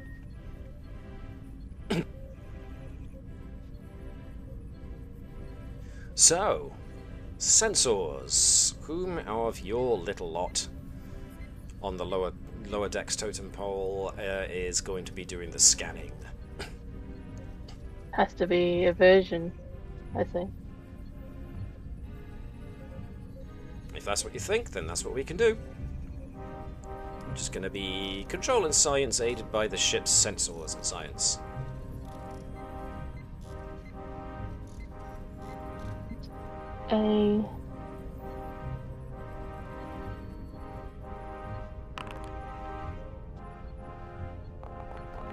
Nice. Oh, hang on. Hold on a moment there. Well.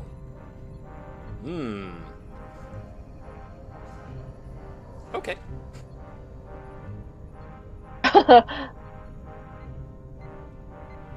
Right then.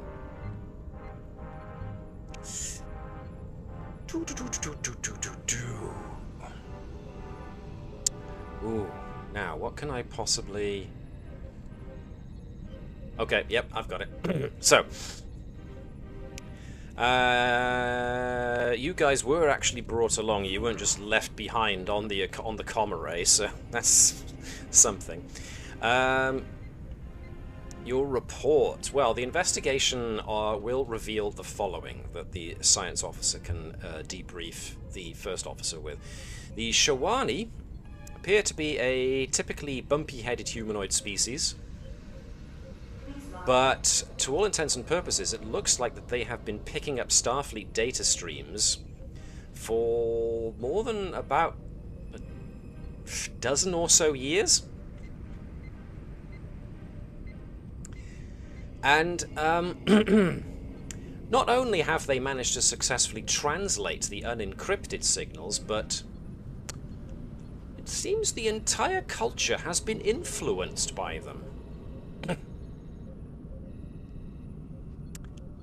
They love breakfast with Neelix. They eagerly follow reports of Starfleet vessels' adventures. They're writing books about missions. They're selling Starfleet-style memorabilia. And all of that stuff. So, yeah. The planet's distance from the relay, however, means that they only have so many years worth of content that they have done, which means that they have got everything up to about... Let me see where we are in the grand scheme of things. So they've got everything up to just about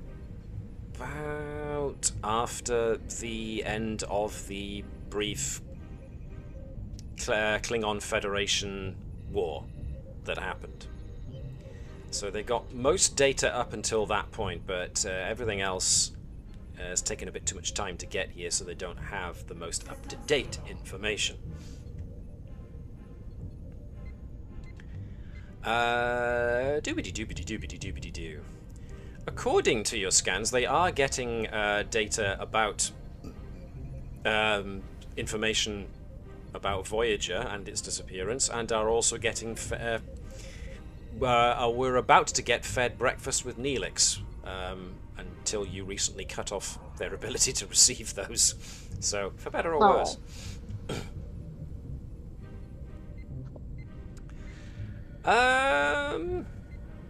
Yeah. What you can tell, though, is that their limited computer networks are highly centralized, which relies heavily on a single central mainframe, which apparently, according to what you can glean, is called the library computer, which is a term going back to those old scientists in the 23rd century. The urban areas around the library computer center appears to be the most technologically advanced and prosperous on the planet, which shows signs of anachronistic advancement based on Federation technological principles. So, yeah. There also appear to be subcultures developing amongst the zh'Ranni, where some are dressing up as Vulcans, as Klingons, as Bajorans, and various other aliens from the Federation and their allies. Oh dear. What was the question, Connie? Oh dear. Oh dear. Right. So, what would you like to do? Not a revolution. I mean, Well, go on. no, I'm joking. Because, yeah, as far as the Prime Directive goes... Whoops!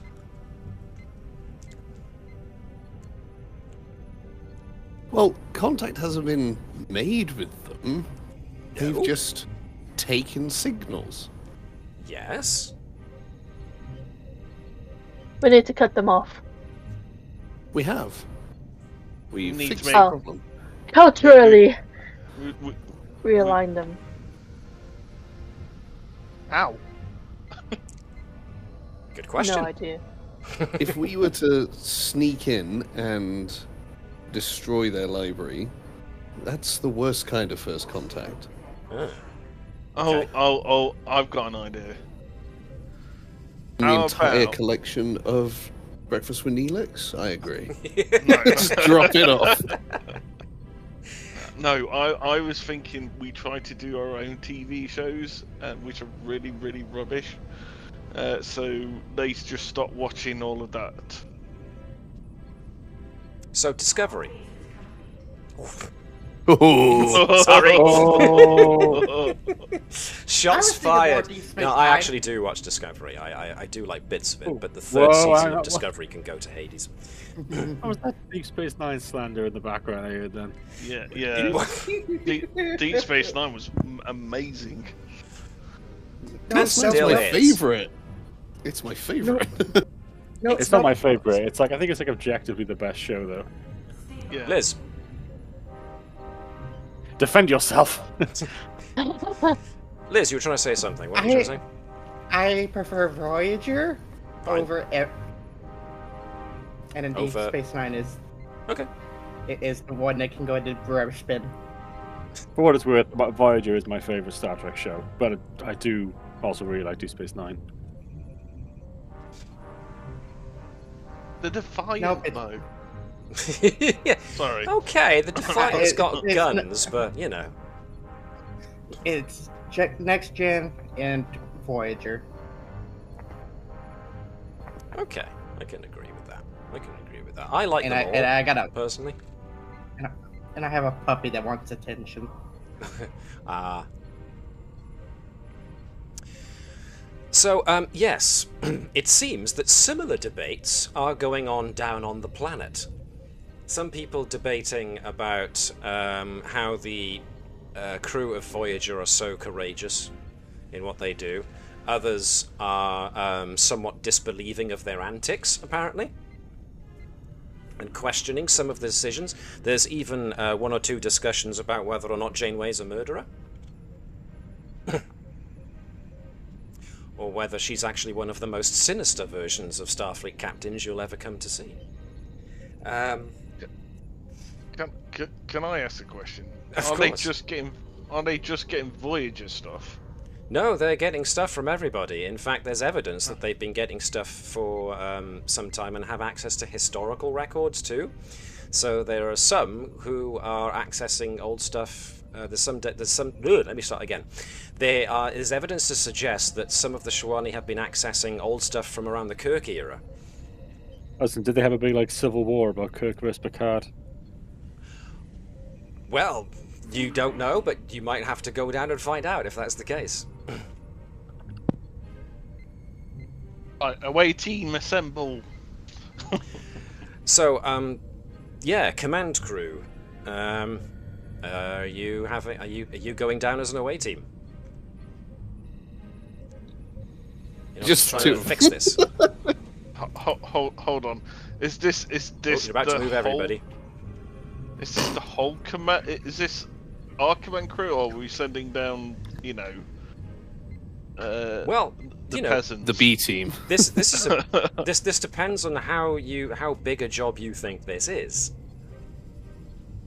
Do you think this is a big enough job that it warrants the professionals, the grown-ups, as you put it earlier? And therefore, you'd send in the A team in order to make sure it doesn't go wrong? Or do you think it's such a menial task that you do send in the B team? Cool. I think with the diplomatic skills of the A team, which we have abundance of, I see we're going for Please. irony and sarcastic irony at that, okay. No, go on. No, that's my argument. That was basically right it, yeah. Yes, sarcastic Yeah. irony. Gotcha. I like the idea of sending the B team. I do too. Regardless, I was gonna have Jolla go because Because she's She got can infiltration. infiltrate. Makes sense. Absolutely. And Makes espionage. absolute sense. Makes definite sense. So, Commander sending down the B team, yes? we can mix it up. Have a few A team members with the B team. If you Oh, want. how will you to. fumble? Yeah, how do you want to do this?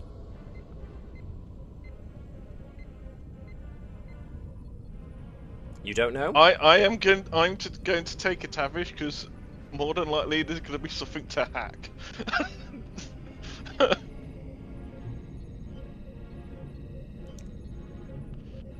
Okay. I haven't need even ordered that Viola security. route for nothing. Okay. That's what Aurora is as well. She is security. So Jolla and Dai'Neth both for operational security, Tavish for hacking, Eversion for science. So, Chris, who do you want to take along? I'll take Uro. Groovy. Tavish looks at the captain and goes, "Why are you making me in charge of this?"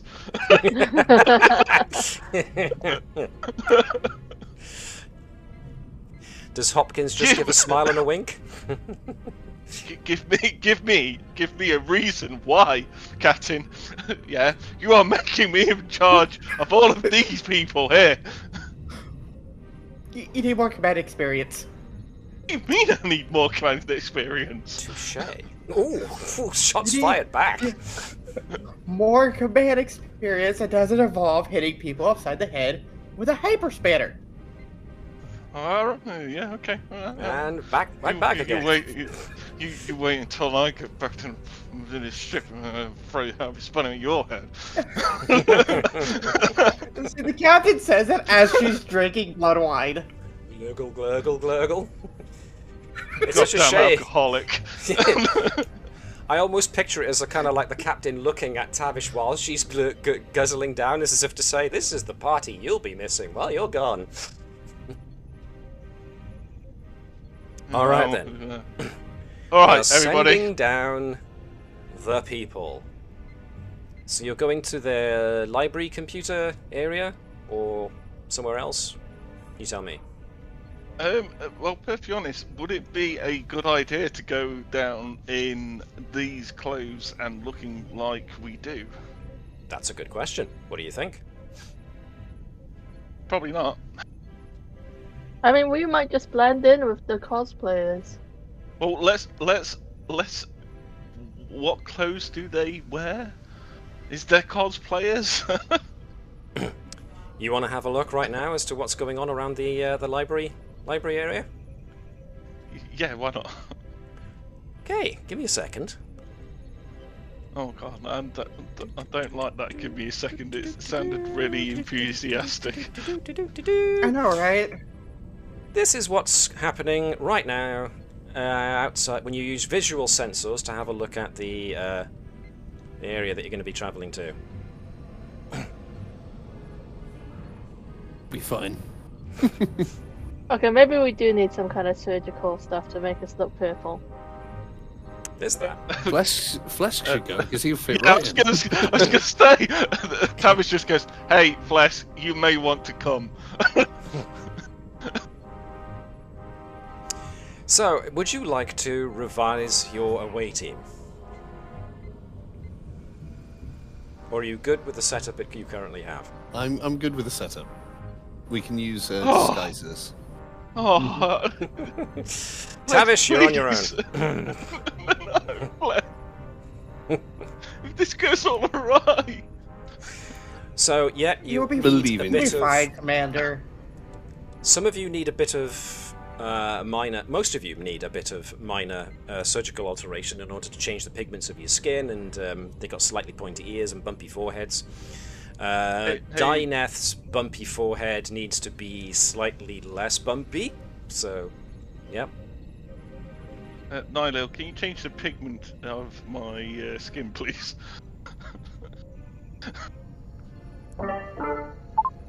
I was unaware that was going to be one of my functions.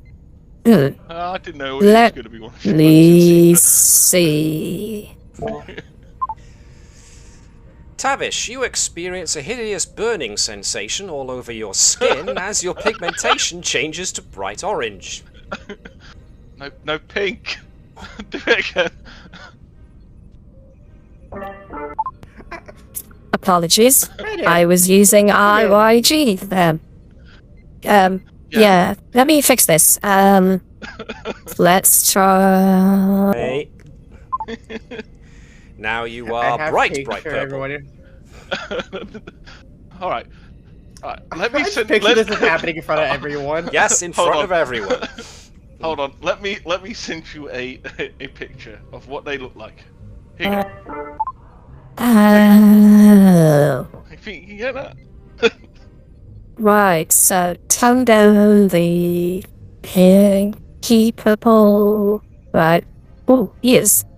Yes, slightly more pointy. This might sting. Okay. Oh boy, does it. As all of a sudden you realise that your DNA is being tinkered with by your artificial intelligence blipped into your head. You didn't even know she could do this. No. This is fantastic. Tavish is in so much pain, but she's really happy. As her ear cartilage is now stretched. And she's now sweating buckets because that hurt like the dickens. Oh, that really hurt. Oh, how do I look? How do I look? But you can pass off as a Dai'Neth. Shawani, pardon me. I look, people. How do I look, Doctor, Ensign? can you perform something more successful than Tavish's attempts and considerably less painful? Yeah. Dr. Sott, even Nurse Uro at this point, we're going, what the... We've got bed bays for this! It's alright, Doc. I've got this. Really don't think you do. You may The funny part. do. You just shouldn't. Well, everyone else is probably scared. Aurora's just sitting there like, how did you No, do no. that? How long is this gonna last, by the way?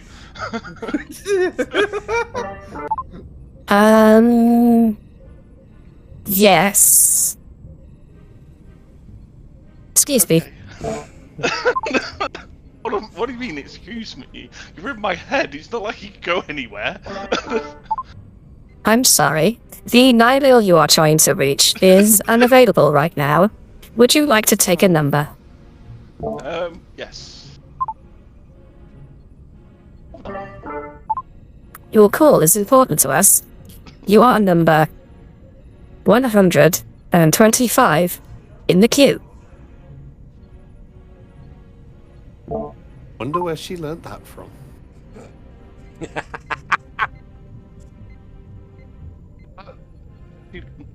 Touche. I really need to start getting better at her personality traits and her just I'm being over a here, second me. dying of laughter. I apologise Hey, to Nilo. anybody I might have given a pulmonary embolism to, of course, including Hey. myself. Hey, Nilo. Can we change the pigments of the other people here? No. I know not of this Neshlel you speak. My name is, Cherry. When did you pick up lying? Oh, that's fantastic. Oh, this is fantastic for your development. I love this. Of course, everyone on the bridge only hears one side of the conversation. Absolutely. Yeah, Aurora's just like, wait, can she actually do that? What? Do what? I may have let this episode get a little away from No. However, haven't. I'm quite amused with where it's going, the connotations, so I'm going to keep on going. Yeah, Aurora's just like looking at Tavish with the tricorder out. Surreptitiously scanning it from behind, yeah. Like, Ensign, not a Borg, okay. Ensign. What are you doing with that tricorder? Trying to figure out how you changed your skin tone without medical help. I'm still trying to None figure of that your out myself, goddamn actually. business, Ensign. Way above for your pay grade. Good answer. I will figure it out eventually. Right, is this definitely the team you want to send down? What Because level that would last be time? very helpful for infiltration. I don't think Tavish should go down now. I'm joking, by the way. I am joking. I'm not going to I let am Tavish go through deadly all of that. serious, but if that's what you want to revise, then revise no, it. No, I'm good. I want Tavish to go down. So, final word. Is this the away team? Yeah. Dave, you good with this being the away team? Yes, yeah, I feel like having Tavish in charge, nothing can go wrong. I'm so glad you said that. Why? Was you- Because you a were thinking complication it was too? rolled early and I haven't used it yet. Oh, damn it. So, all of you eventually get your skin pigmentation changed to look like zh'Ranni, your ear length changed to look like zh'Ranni, and your forehead bumps made to look more like a zh'Ranni. Some of you got not so medical means of doing it, but you all now are under disguise. Are you still wearing your Starfleet uniforms when you beam down? Yeah. Yeah, seeing as a lot of people were wearing that stuff, Okay. Now, I'm going to assume that you are going to be beamed down in an area slightly off the beaten path, so people don't actually see you beamed down in a matter transporter field. So, let's go.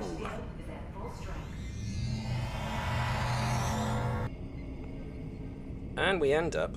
So, this is obviously not a map. This is a... more like a bit of colour. And you find yourselves outside of the central mainframe area. And, yeah. You see lots of people wearing Starfleet uniforms. Some of them are basically cosplaying Vulcans, Klingons, Cardassians, you name it. Milling around, some of them using tech that looks like not exactly primitive approximations of Starfleet tech, but, you know, stuff that Oh no.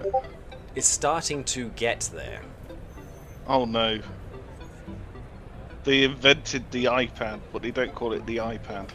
Exactly. Now, as you guys are just starting to mill around, somebody from the crowd area, somewhere over wherever that's else, at the same time, as you guys start walking through, you hear a voice go, "Hey! That one's dressed up like Tavish from that other ship!"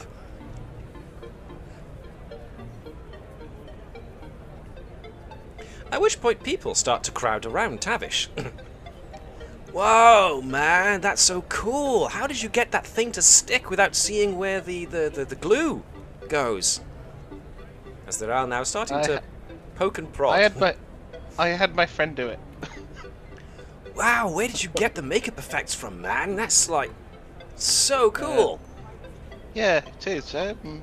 Everybody, help me with this. They're very good artists and stuff. At which point more people start crowding around Tavish, going, "Oh, it's such a cool cosplay, man. Can we take a picture?" Of course. And they don't wait for a reply. They start gathering around. Oh, and someone else goes, wait, I can take a picture of me wielding my phaser. As there are prop replica phasers. And Tavish is being drowned in a sea of cosplayers. I am so happy that I made zh'Ranni's ears covered by her hair. Okay. Good to know. So no one notices the Vulcan ears. All right. Yes. All right, people. I need to go. Thank you very much for all the pictures. A couple of people come up to Dai'Neth and go, "Huh, you don't look like Worf. Are you doing one of those gender swap things?" I'm not a man, of course. I mean, that's pretty daring, dude. There are a couple of people here who think very highly of Worf. You know, you might get the whole Klingon contingent on you there. I mean, that's... It takes balls to pull off a gen flip cosplay like that, man. I mean... You think the Klingons only have females or males? They have both. Of course. I wasn't implying anything of the kind. I'm just saying that some of the Worf purists in there you might want to avoid. I mean, you haven't even got the sash, man. She might not be playing Worf. She might just be playing a female Klingon in Starfleet. Is that about that? Sure, but according to the continuity, that doesn't happen for a while.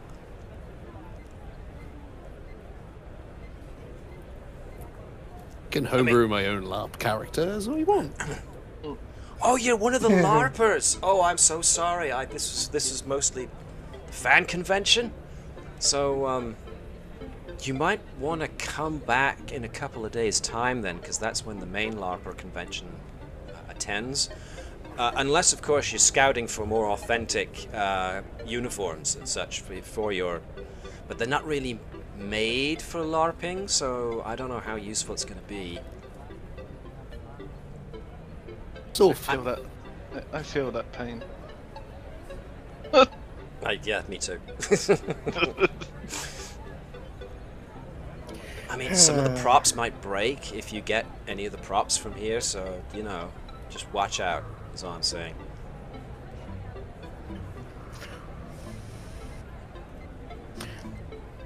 While we're down here, kiddos, Aurora, sense the surface thoughts and emotions of the living beings around them?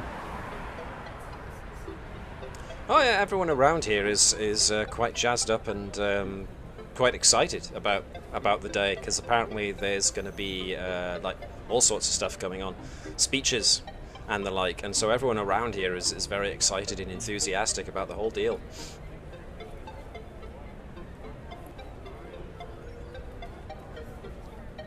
I mean, unless there was anything specific you were looking for. Nope, that's about it. She will communicate with Nurse Uro via telepathic means. Is Tavish alright? She looks a little flustered. Yes, Tavish is now being mobbed. There is a greater and greater expanding crowd going around her, which is pushing you guys further and further away from her. As they're all getting in, going, oh, it's her! When did she get the thing on the head? Alright, I need to go! I'm sorry!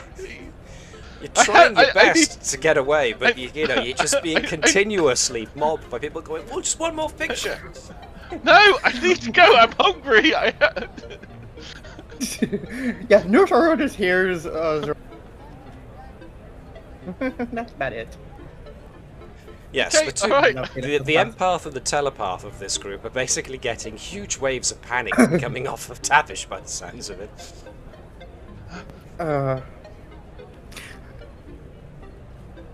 Excuse me. So, yeah, it turns out that turning up in Tavish cosplay, in quotes, means your mission to get in and blend in is so far having a bit of a difficulty. It just looks sexy. A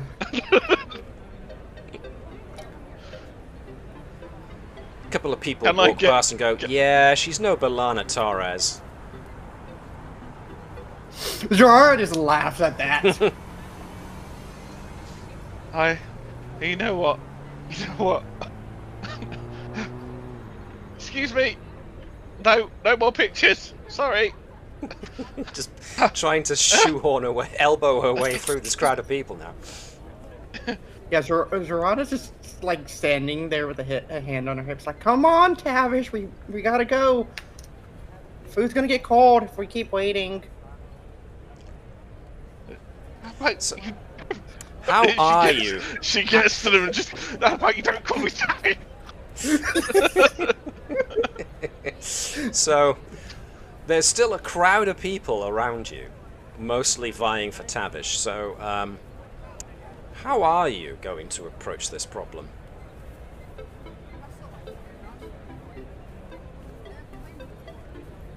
I mean, you now still have a crowd of people who are just now that you're in a small group. The people are just asking friends to take pictures while they stand in front of you or near you in pose, just to get you in the background, kind of thing. So, how are you going to fix this? Well, if a lot of them are focusing on Tavish, Aurora's gonna just sneak away. So you want to leave Tavish all to her own devices? Yeah, that's the distraction. Exactly. Yay! So, actually, what happens then is that Tavish is like, you know, I need to go get food. Guys? I'm your commanding officer! You're the commanding officer. You've been given command of these people and they've all just left you. You wait until I get back to the ship. At which point, two people go, put their arms over your shoulders, turn around, and go, "Hi, photo." Oh wow, that is such a cool tricorder. How about you don't touch it? Oh, How about, yeah, you all leave me alone, yeah? Oh I man, came she's here so to in character. What did you mean? Wait. What if I pose like you're about to hit me with a hyperspanner? Ah! And he does this guy does a pose on the floor. He's holding his hands up in like mock, about to be attacked, and people are taking photos and photos and photos. All right, if none of you need to leave me alone, yeah, or I'm going to strangle you, or with my bare hands. Oh man, she's going method. Just start wailing, Tavish. Meanwhile, the other four are just going back into them. Tavish runs away. And the crowd follows. So, is Tavish going to attempt to give the crowd the slip? Yes, he is. How?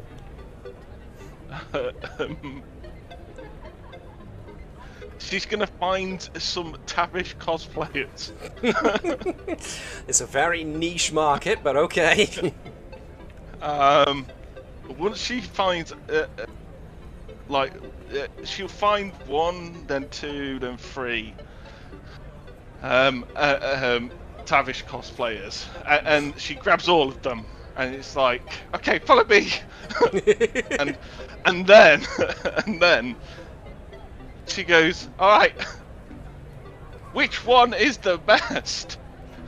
Well, as it happens, one of the Tavishes is holding a hyperspanner, but it's a throwable hyperspanner, which means that it's floppy because it's made of foam. So okay, fantastic. And the other two are looking at you like, when did Tavish get that thing on the head? Oh, come on, dude. Your cosplay is way better than ours. No, it isn't. And what is this? Is this some kind of like alternate history, kind of alternate reality version? You touch that, you die. Whoa, there's no need to stay in character with this. We're just all trying to have a good time here, you know. Look, all right, watch. And Tavish just goes, all right, I want us Tavishes to mix up, so they don't know which one of us are which. I mean, okay, sure, but I'm gonna miss the panel on whether or not Picard or Kirk was better. I mean, that's and I really wanted to see that. That's obvious, though. Well, duh. But I wanted to see people argue. Yeah. Your accent is fantastic, by the way, I have to say. I've never quite been able to get it. Do you want to hear my real voice? This isn't your real voice? Oh, man. No. Hello, this is my real voice. You're kidding me, right? No. The Tavish cosplayer looks at the other Tavish cosplayer and they're like, what the hell? Sure. Oh, leave me alone. And she starts crying and runs off. The last thing you hear is, thank God.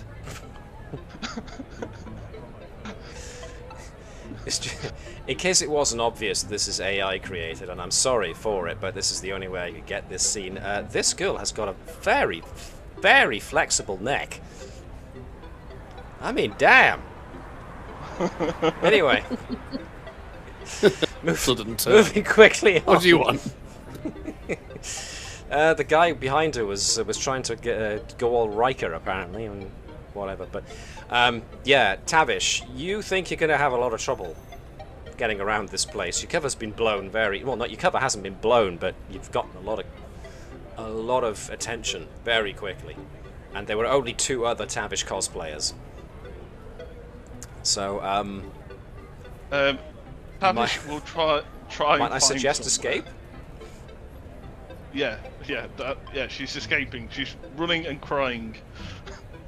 And maybe beaming back to the ship. Because there's going to be no way at this rate you're going to be able to conduct a covert operation when you're being mobbed constantly. I went through all that pain for nothing.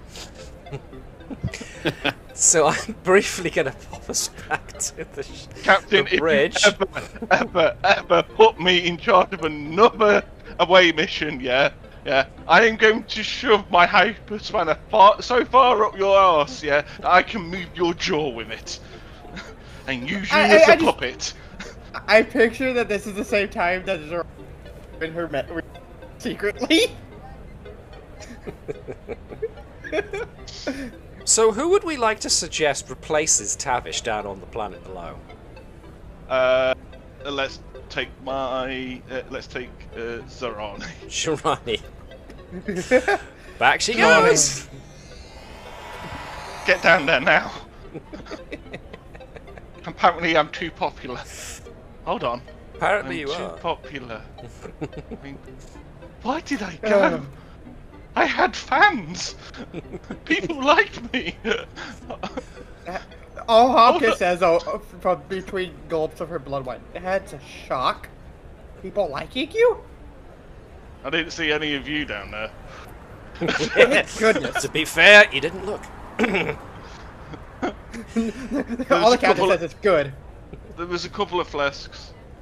Oh yeah, they were easy to spot. They had various degrees of competently created EVA suit cosplays going on. There were one or two very impressive steampunk versions of them too. There was this really good one which looked like Sott, but the beard was a bit scruffy. I was not impressed with that. He has a majestic beard. So, There's none of after me, I don't want. zh'Ranni manages to eventually meet up with the others,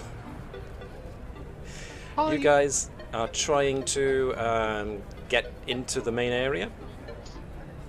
Oh, did Tavish abandon us? Tavish did abandon you. Yes, she did. She says she's way too popular down here. I don't know what that Does means. she do the thing that we did to her? All Sharra does is looks at Dai'Neth. Well, it looks like you're in command now, as you're the highest rank.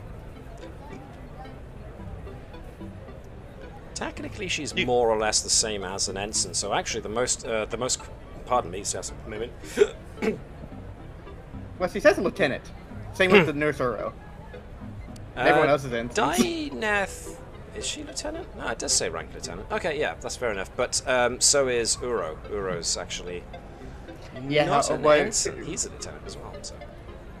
Yeah, but see, Sharra doesn't put much stock in the ranks when it comes to the medical staff. Oh, like that, is it? I see. I don't know what you lot said to her, but Tavish seems like she's gonna do something to... Yeah, you heard that maybe she challenged the captain to a duel or something. I don't know what's going on up there anymore. She challenged the captain to a duel. My money's on the captain. I never knew Commander Tavish was so sensitive. Well, Let's be honest, you wouldn't believe it, but honestly, when you get a one-on-one, like having a proper talk, she's like a mother. Honestly, she's like really nice and stuff. It's just like 95% of the time, especially when she's at work, she's a tyrant. How much blood wine have you had? None. Are you sure? You complimented Tavish. Yeah. That I'm sure she's a mom. I'm not too sure. Maybe motherly when she wants to be. probably to her own kids, but jeez. No. When we have our performance review, she's really nice. Until she With gets a a mistake. hyperspanner? It's not hyperspanners all the time. The Klingon crew are getting a lot of hyperspanners at the moment, but that'll work out in a couple of weeks. That is where the rumor of her courting the Klingons comes from. Ah, okay. Well, you guys, having met up with zh'Ranni and using the hubbub that was created by Tavish as cover, managed to gain entrance to the complex proper. And it turns out, yeah, it's a major convention going on. That was the complication, wasn't it? How could you do? Yes. I hate you sometimes, man. I wonder what the complication would have been had we brought the... Well, I'm sure you can imagine. So, getting into the convention center proper, you find, well, more than you could possibly have imagined. You find technical manuals, officers' memoirs sold in book stands about the place, and yes, they use books.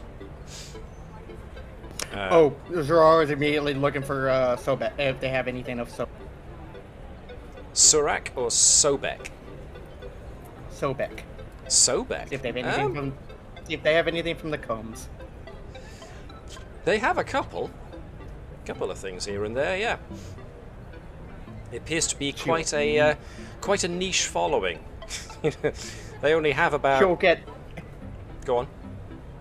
She's gonna buy any book that has anything to do with the command crew of the Combs. It's a fascinating read through a little-known ship's crew. For some reason, not quite as popular as some of the others, like the crew of the Enterprise, or indeed the exploits at the edge of Bajoran space, or the poor souls who got trapped in the Delta Quadrant. But nonetheless, it's an often overlooked and yet... I don't know, how would you guys describe what we've gotten up to over the years?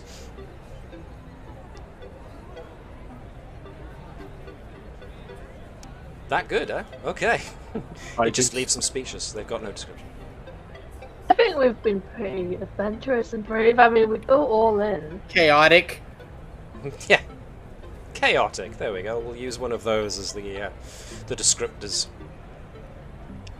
It's really it's really dull, and the crew of the Combs, apparently. But yes, apparently the zh'Ranni have adopted a great deal of Federation principles into their own society now. Particularly attractive is the stuff about inclusion for all, and the use of technology for the betterment of everybody. And sharing it out with everybody. There are folks who follow the teachings of Surak, the teachings of Kalis, and also the prophets, as well as more conventional Earth philosophies and such.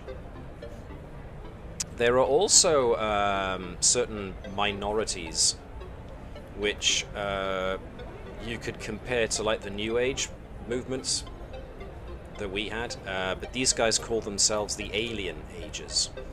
They've very much adopted more, I suppose, well, alien practices in place of their own. And these are the people who tend to adopt the teachings of Surak, Kalish, the prophets, etc.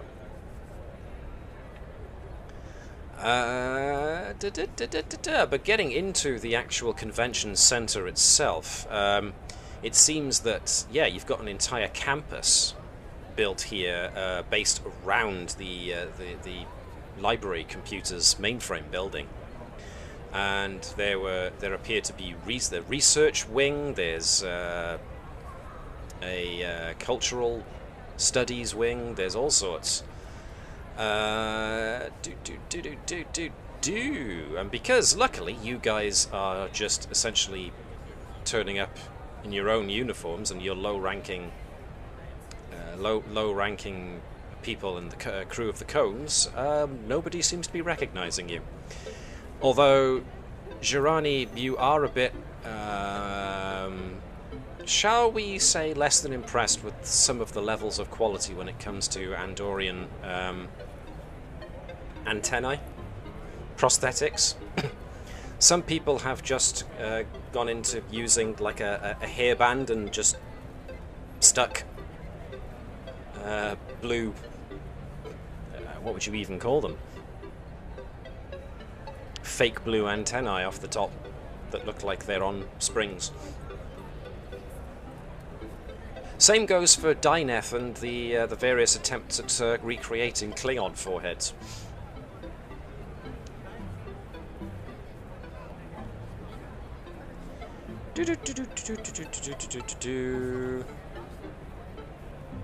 There also appears to be, as I noted, gatherings of experts, scholars, people who were there to discuss and analyze the various messages from the stars and the lessons they can teach.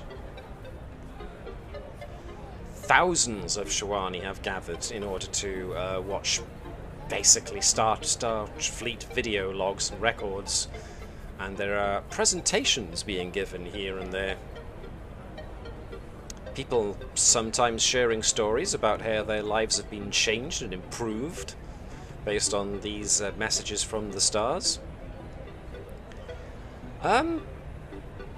Would someone like to suggest to me one of the fan debates that are currently going on in the convention center? I've already brushed on Picard versus Kirk. So I'd say Tuvix, but the place looks too peaceful. You might find yourself blending in with the crowd over whether or not Janeway is a murderer. The Tuvix debate, yes. Who's the best engineer? Scotty? LaForge? LaForge or B'Elanna? Ooh. I believe you just do my boy O'Brien like that. Well, exactly. Oh, I forgot he was an engineer. But, you know, to be fair, Miles O'Brien, undisputedly the most important person in all of Starfleet. Ever. I think that's another debate there. Sure. Honestly, yes. Is O'Brien the leader of the Federation or not?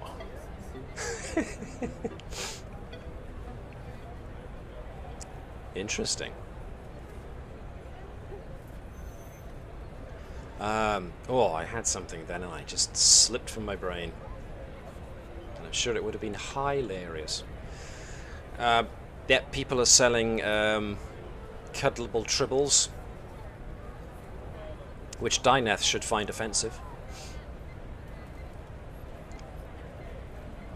They know not what they play with. I mean, let's not forget the Klingon Tribble War that happened all those centuries ago.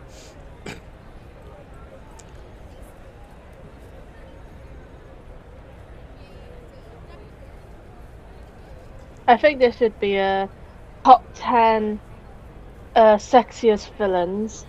Oh. And they'll be like, most of the list will be Cardassians. Well, I have heard Gold Ducat referenced as sex-obsessed lizard man, so yes.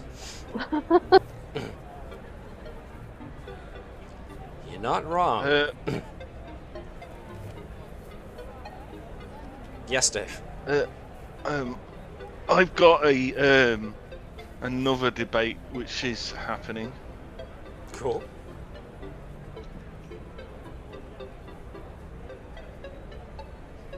Don't leave us in the dark, mate. What's it? is Jeffrey Combs the best person ever in Star Trek? Unfortunately, that's going They'd be slightly like, more "Who's meta that?" than we're already Meta, going, but yeah, okay. As far as discussions as to 20th and 21st century actors goes, was Jeffrey Combs the most diverse entertainer in all of history? I'm going to go Dixon with... Hill novel. What was that, sorry? Best Dixon Hill novel. Hey, there you go. Oh no, I've got it. Is there's a little table, and it says Court of Jeffrey Combs. Yeah. I think it's probably going to be more like a conspiracy theory of like, this guy's a shape-shifting time traveler, and it'll be like Bran, Yoon, and Brunt, all these people, and they were like, I swear, man, it's the same dude with red thread.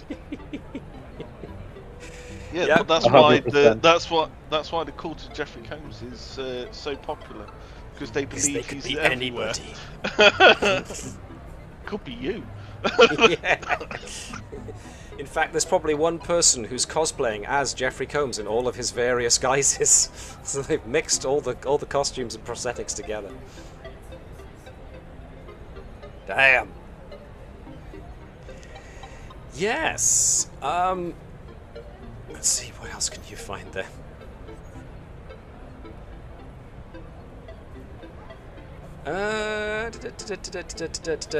Yes, so there are numerous different fan debates and panels and presentations being given throughout this area, and as well as all those ones that you just mentioned, there's also a scientific presentation on zh'Ranni efforts to develop warp drive and transporters.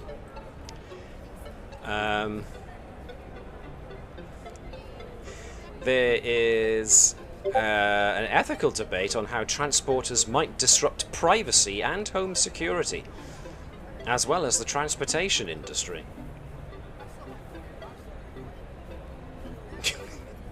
Dice of disappointment.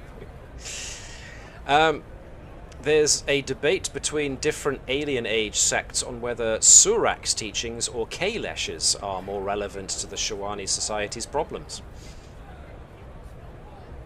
There's a debate on whether the Federation's warp drive standard for first contact is truly fair or not.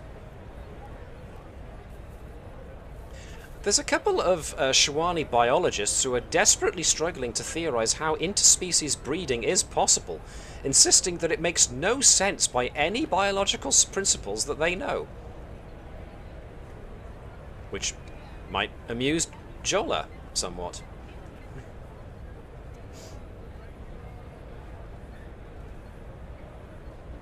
Wonder if, like, this planet, what the how come no one's sort of spearheading their warp capability? Or maybe they are? Well, there do appear to be efforts being made. Maybe there should be a debate of, like, should we reach out? Well, that could very well be For part them. of the debate on whether or not Federation, warp drive as a standard for first contact is fair or not. So that probably comes in on that panel. Mm.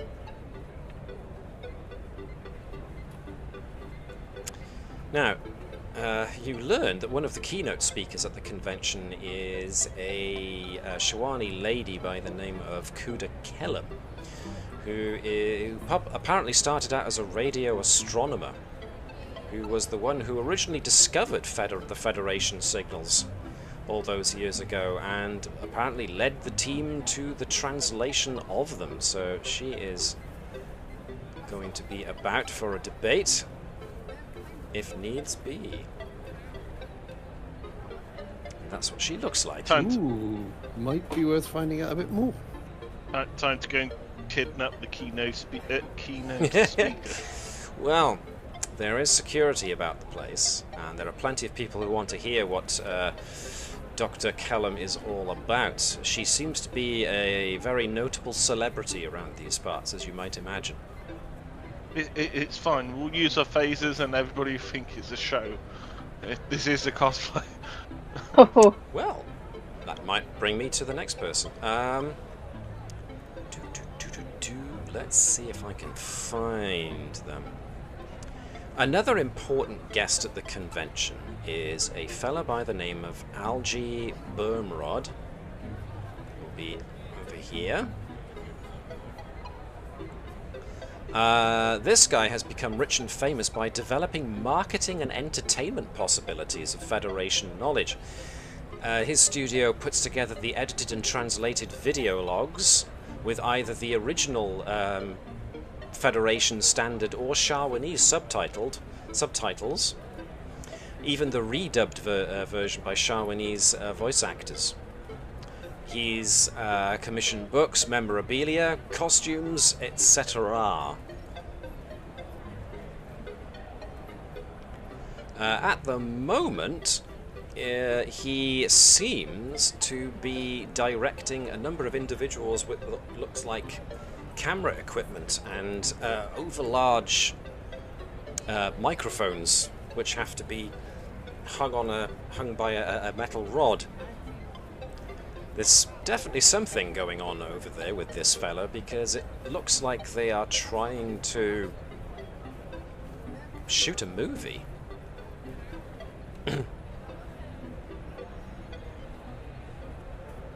And yeah, their special effects budget seems to be interesting. Their attempts at trying to depict humans is quaint in its own little way, as they essentially have to smooth down the zh'Ranni's, natural bumps on their foreheads with essentially makeup putty, and I'm getting hiccups. It's you guys making me laugh. As well as they have to paint their skin pink rather than the purple they have it. So the smoothing down of the bumps makes the zh'Ranni attempting to pass as human on these movie sets look rather hilarious and ridiculous.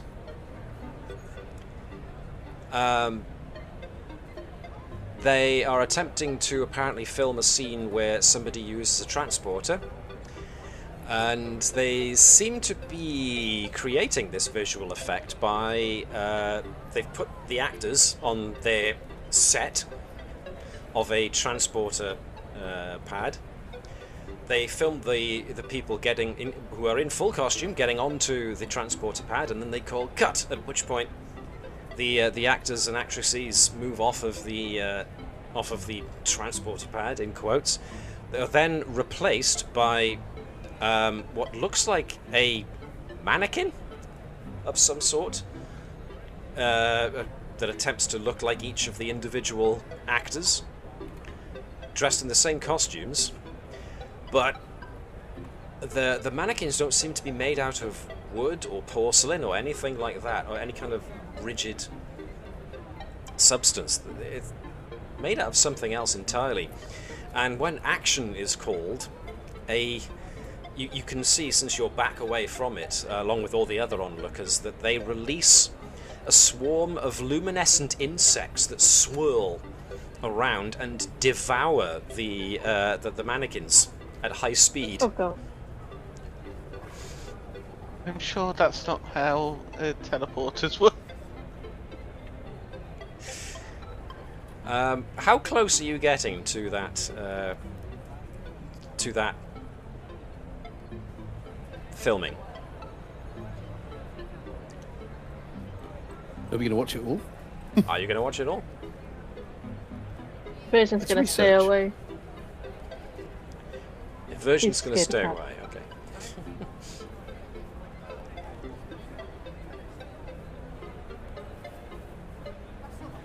You're getting up closer, okay. Anybody else getting closer to the filming? Yeah, I'll have a look. Uro. Eversion is evading. He has an aversion. See what I did there? zh'Ranni is just peeling off and keeping an eye from a distance, or is going to a different panel altogether? Keeping an eye on from a distance. Okay. And what about Dai'Neth? Sticking to the main aim. Okay. Let's see how she did this.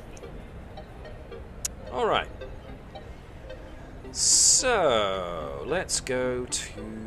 Yeah, if you're going to be looking in the keynote speaker...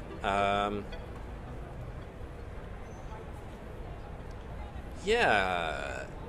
Apparently, according to the introduction that they give when she comes on, she's the director of the Library Computers Facilities Research Program, dedicated to studying Federation science and technology and using the insights to improve Shawani life. That's the byline.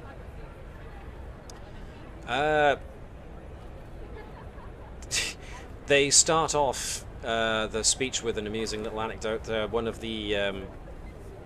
the questioners, I suppose you can call them, at the speech asks her to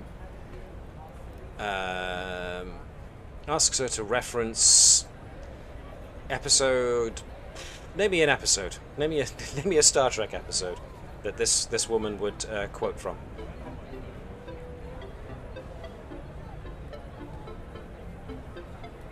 Spock's brain. What part of Spock's brain? Let's think. Oh, I was thinking the Voyager episode Nebula. Quote me a scene from Spock's brain, then. That's a much harder assignment. I thought as much. Well, I can't remember much either, to be fair. Never mind. So somebody asks her to quote a line from Spock's brain, and she pulls out a line very, very easily. According to what you glean from watching the keynote speech, Kuda Kellam gained fame as the discoverer and lead translator of the signals. She apparently declined to publish her initial translations since what she found out about Starfleet and the Federation seemed too good to be true, apparently. So she feared that her own wishful thinking was affecting the translation. It was only when an independent translation team verified her findings that she finally published them.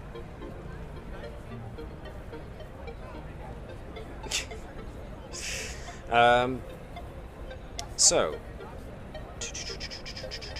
she parlayed her fame as the signal's discoverer and translator into financial success from publishing books and media appearances, also into the development of the Library Computers Complex and its advocacy of social and political reform, in order to bring greater fairness and equality to all of Shawani society.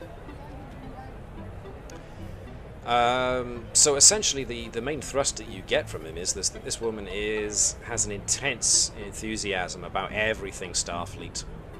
Its officers, its missions, and all that, which she is very enthusiastic over, and so a lot of people find her very easy to listen to. And the people here basically love her very much.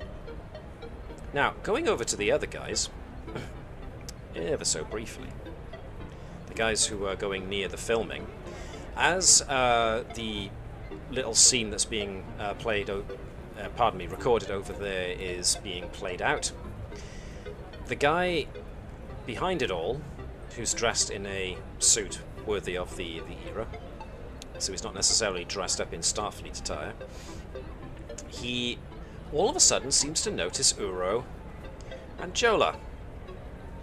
And he comes over and goes, "Oh my god, your costumes are excellent. Not to mention, your alien prosthetics are so good. I'll make a deal with you. I can get you scenes in my latest movie right away."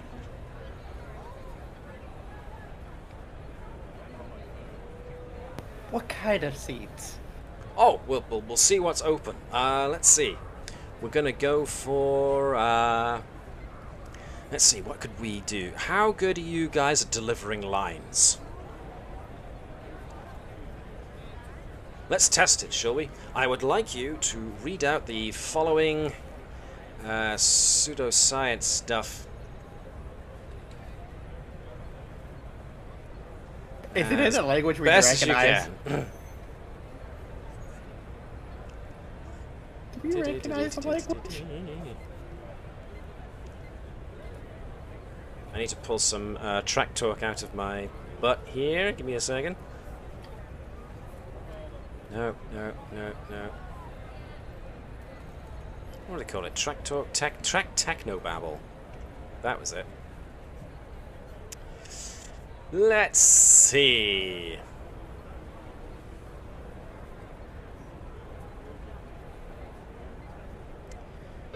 Let's go with... I'm going to do this... You know what? Random. Random is good. If Marcus taught me anything, random is good. 5. Spatial. Okay, spatial is the first word. Next is a roll of 20. 18. Spatial static. Remember that? Spatial static. Spatial static warp something. Let's go with the 20. Spatial static warp something. Spatial static warp bubble. There we are. I need you guys to deliver the following script.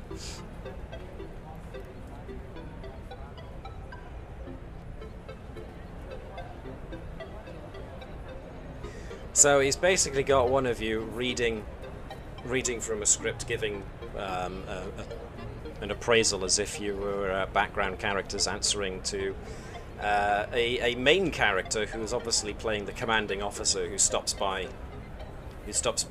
past you guys on the way and asks for an update on the spatial static warp bubble. And this guy is waiting behind the camera to see how well you deliver the lines.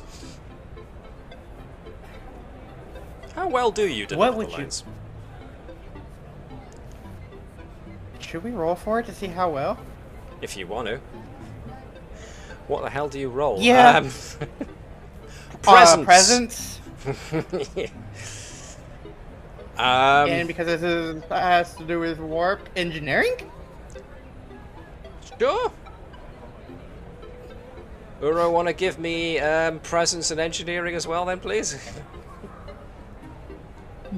Presence and engineering. Yeah, sure. Let's just see how well you deliver the lines. What success?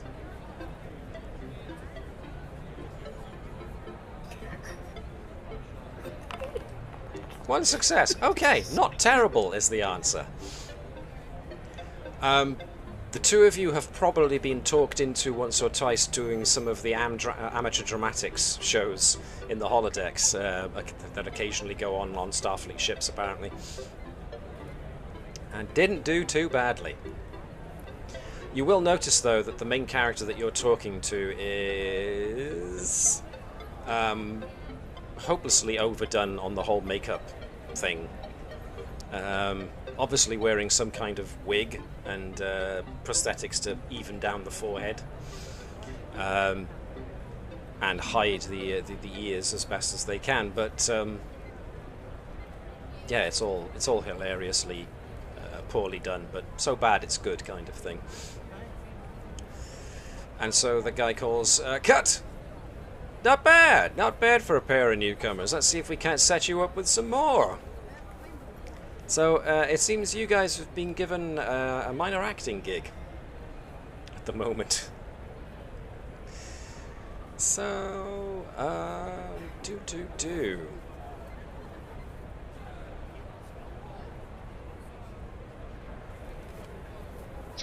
let me think. What could come next?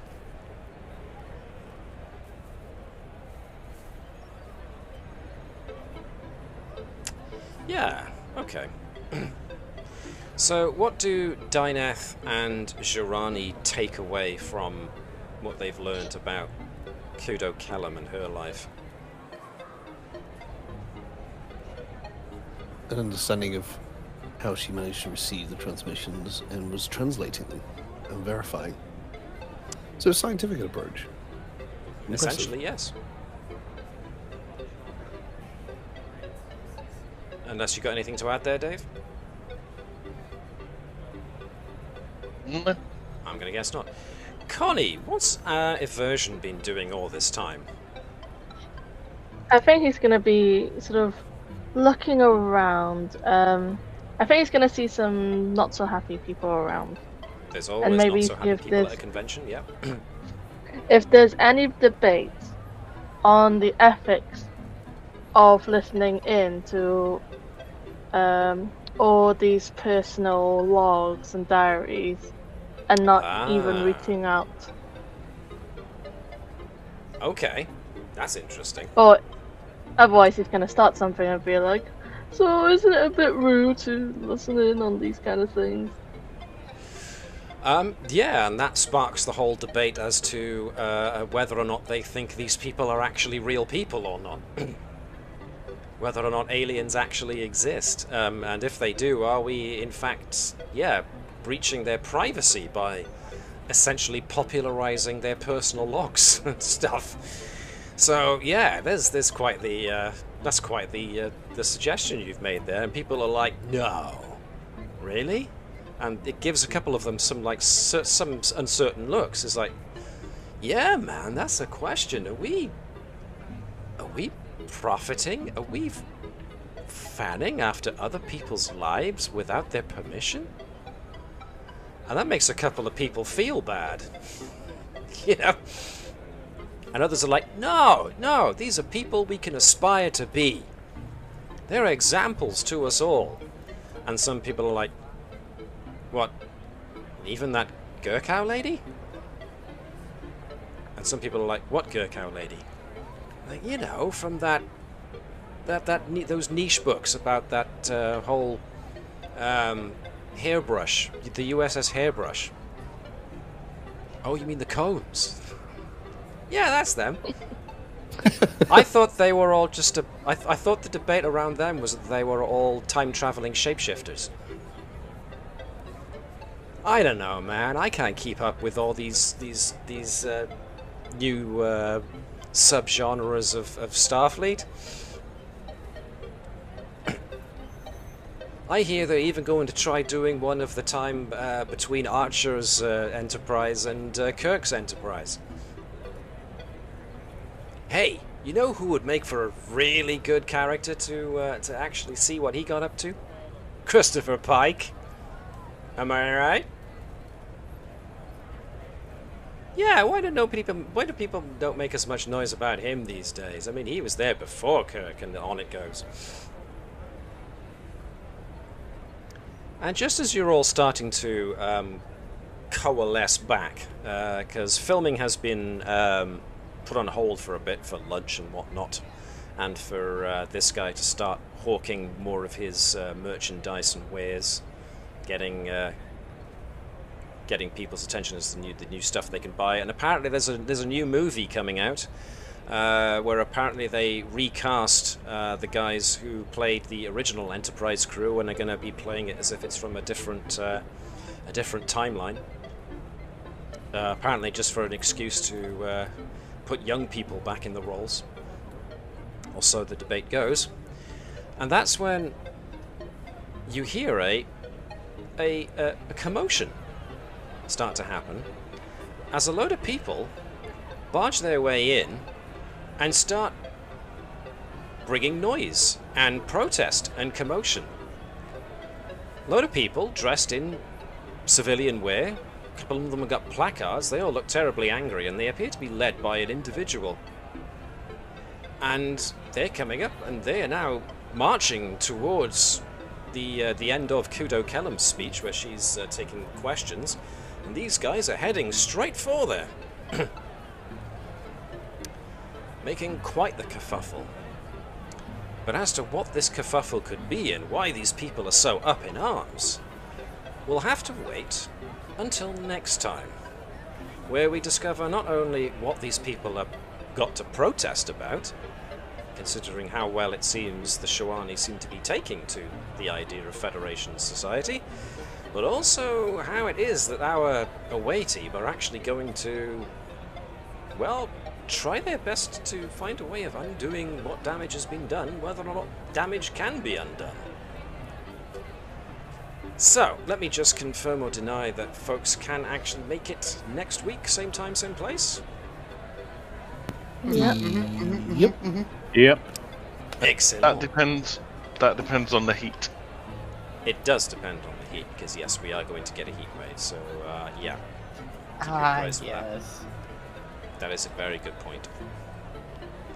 So we will hopefully be next week to continue on this amusing little story. But yes, a very good point has just been made. Where Muck, Chris and Connie and I are shouldn't be too bad, but you never know, the situation can change. But as for you, Dave, yes, keep you surprised as that. Yes, we will attempt to go ahead for next week, but things could change, so yeah. Stay tuned, folks. In the meantime, I hope anybody who's stopped by and watched has found this as amusing as I have. I hope my players have found this an interesting and amusing little diversion from the usual. Mm-hmm. You Many thanks. gave me a reason to create a new character. Not that And to spark our own Star Trek debates. But in the meantime, for those who came along and watched, thank you very much for watching. For those of you who are stopping by on YouTube, if you enjoyed it, then, you know, a like might put us on your on the videos to watch on your Facebook feed and the YouTube feed. It may even do Facebook, as far as I know. Who knows anymore? They're probably sharing the same algorithms. In any case, I ask you to do like the Vulcans do, which is to live long and prosper, and yeah, think about integrating the teachings of Surak. Or don't, because it sounds like a pretty emotionless way to live. But also do engage in infinite diversity and infinite combinations, because, you know, our differences make us better, not worse. Look after each other, treat each other with kindness and respect and compassion, because we need that these days, and we will see you next week for the continuation of this episode. In the meantime, hailing frequencies are now closed.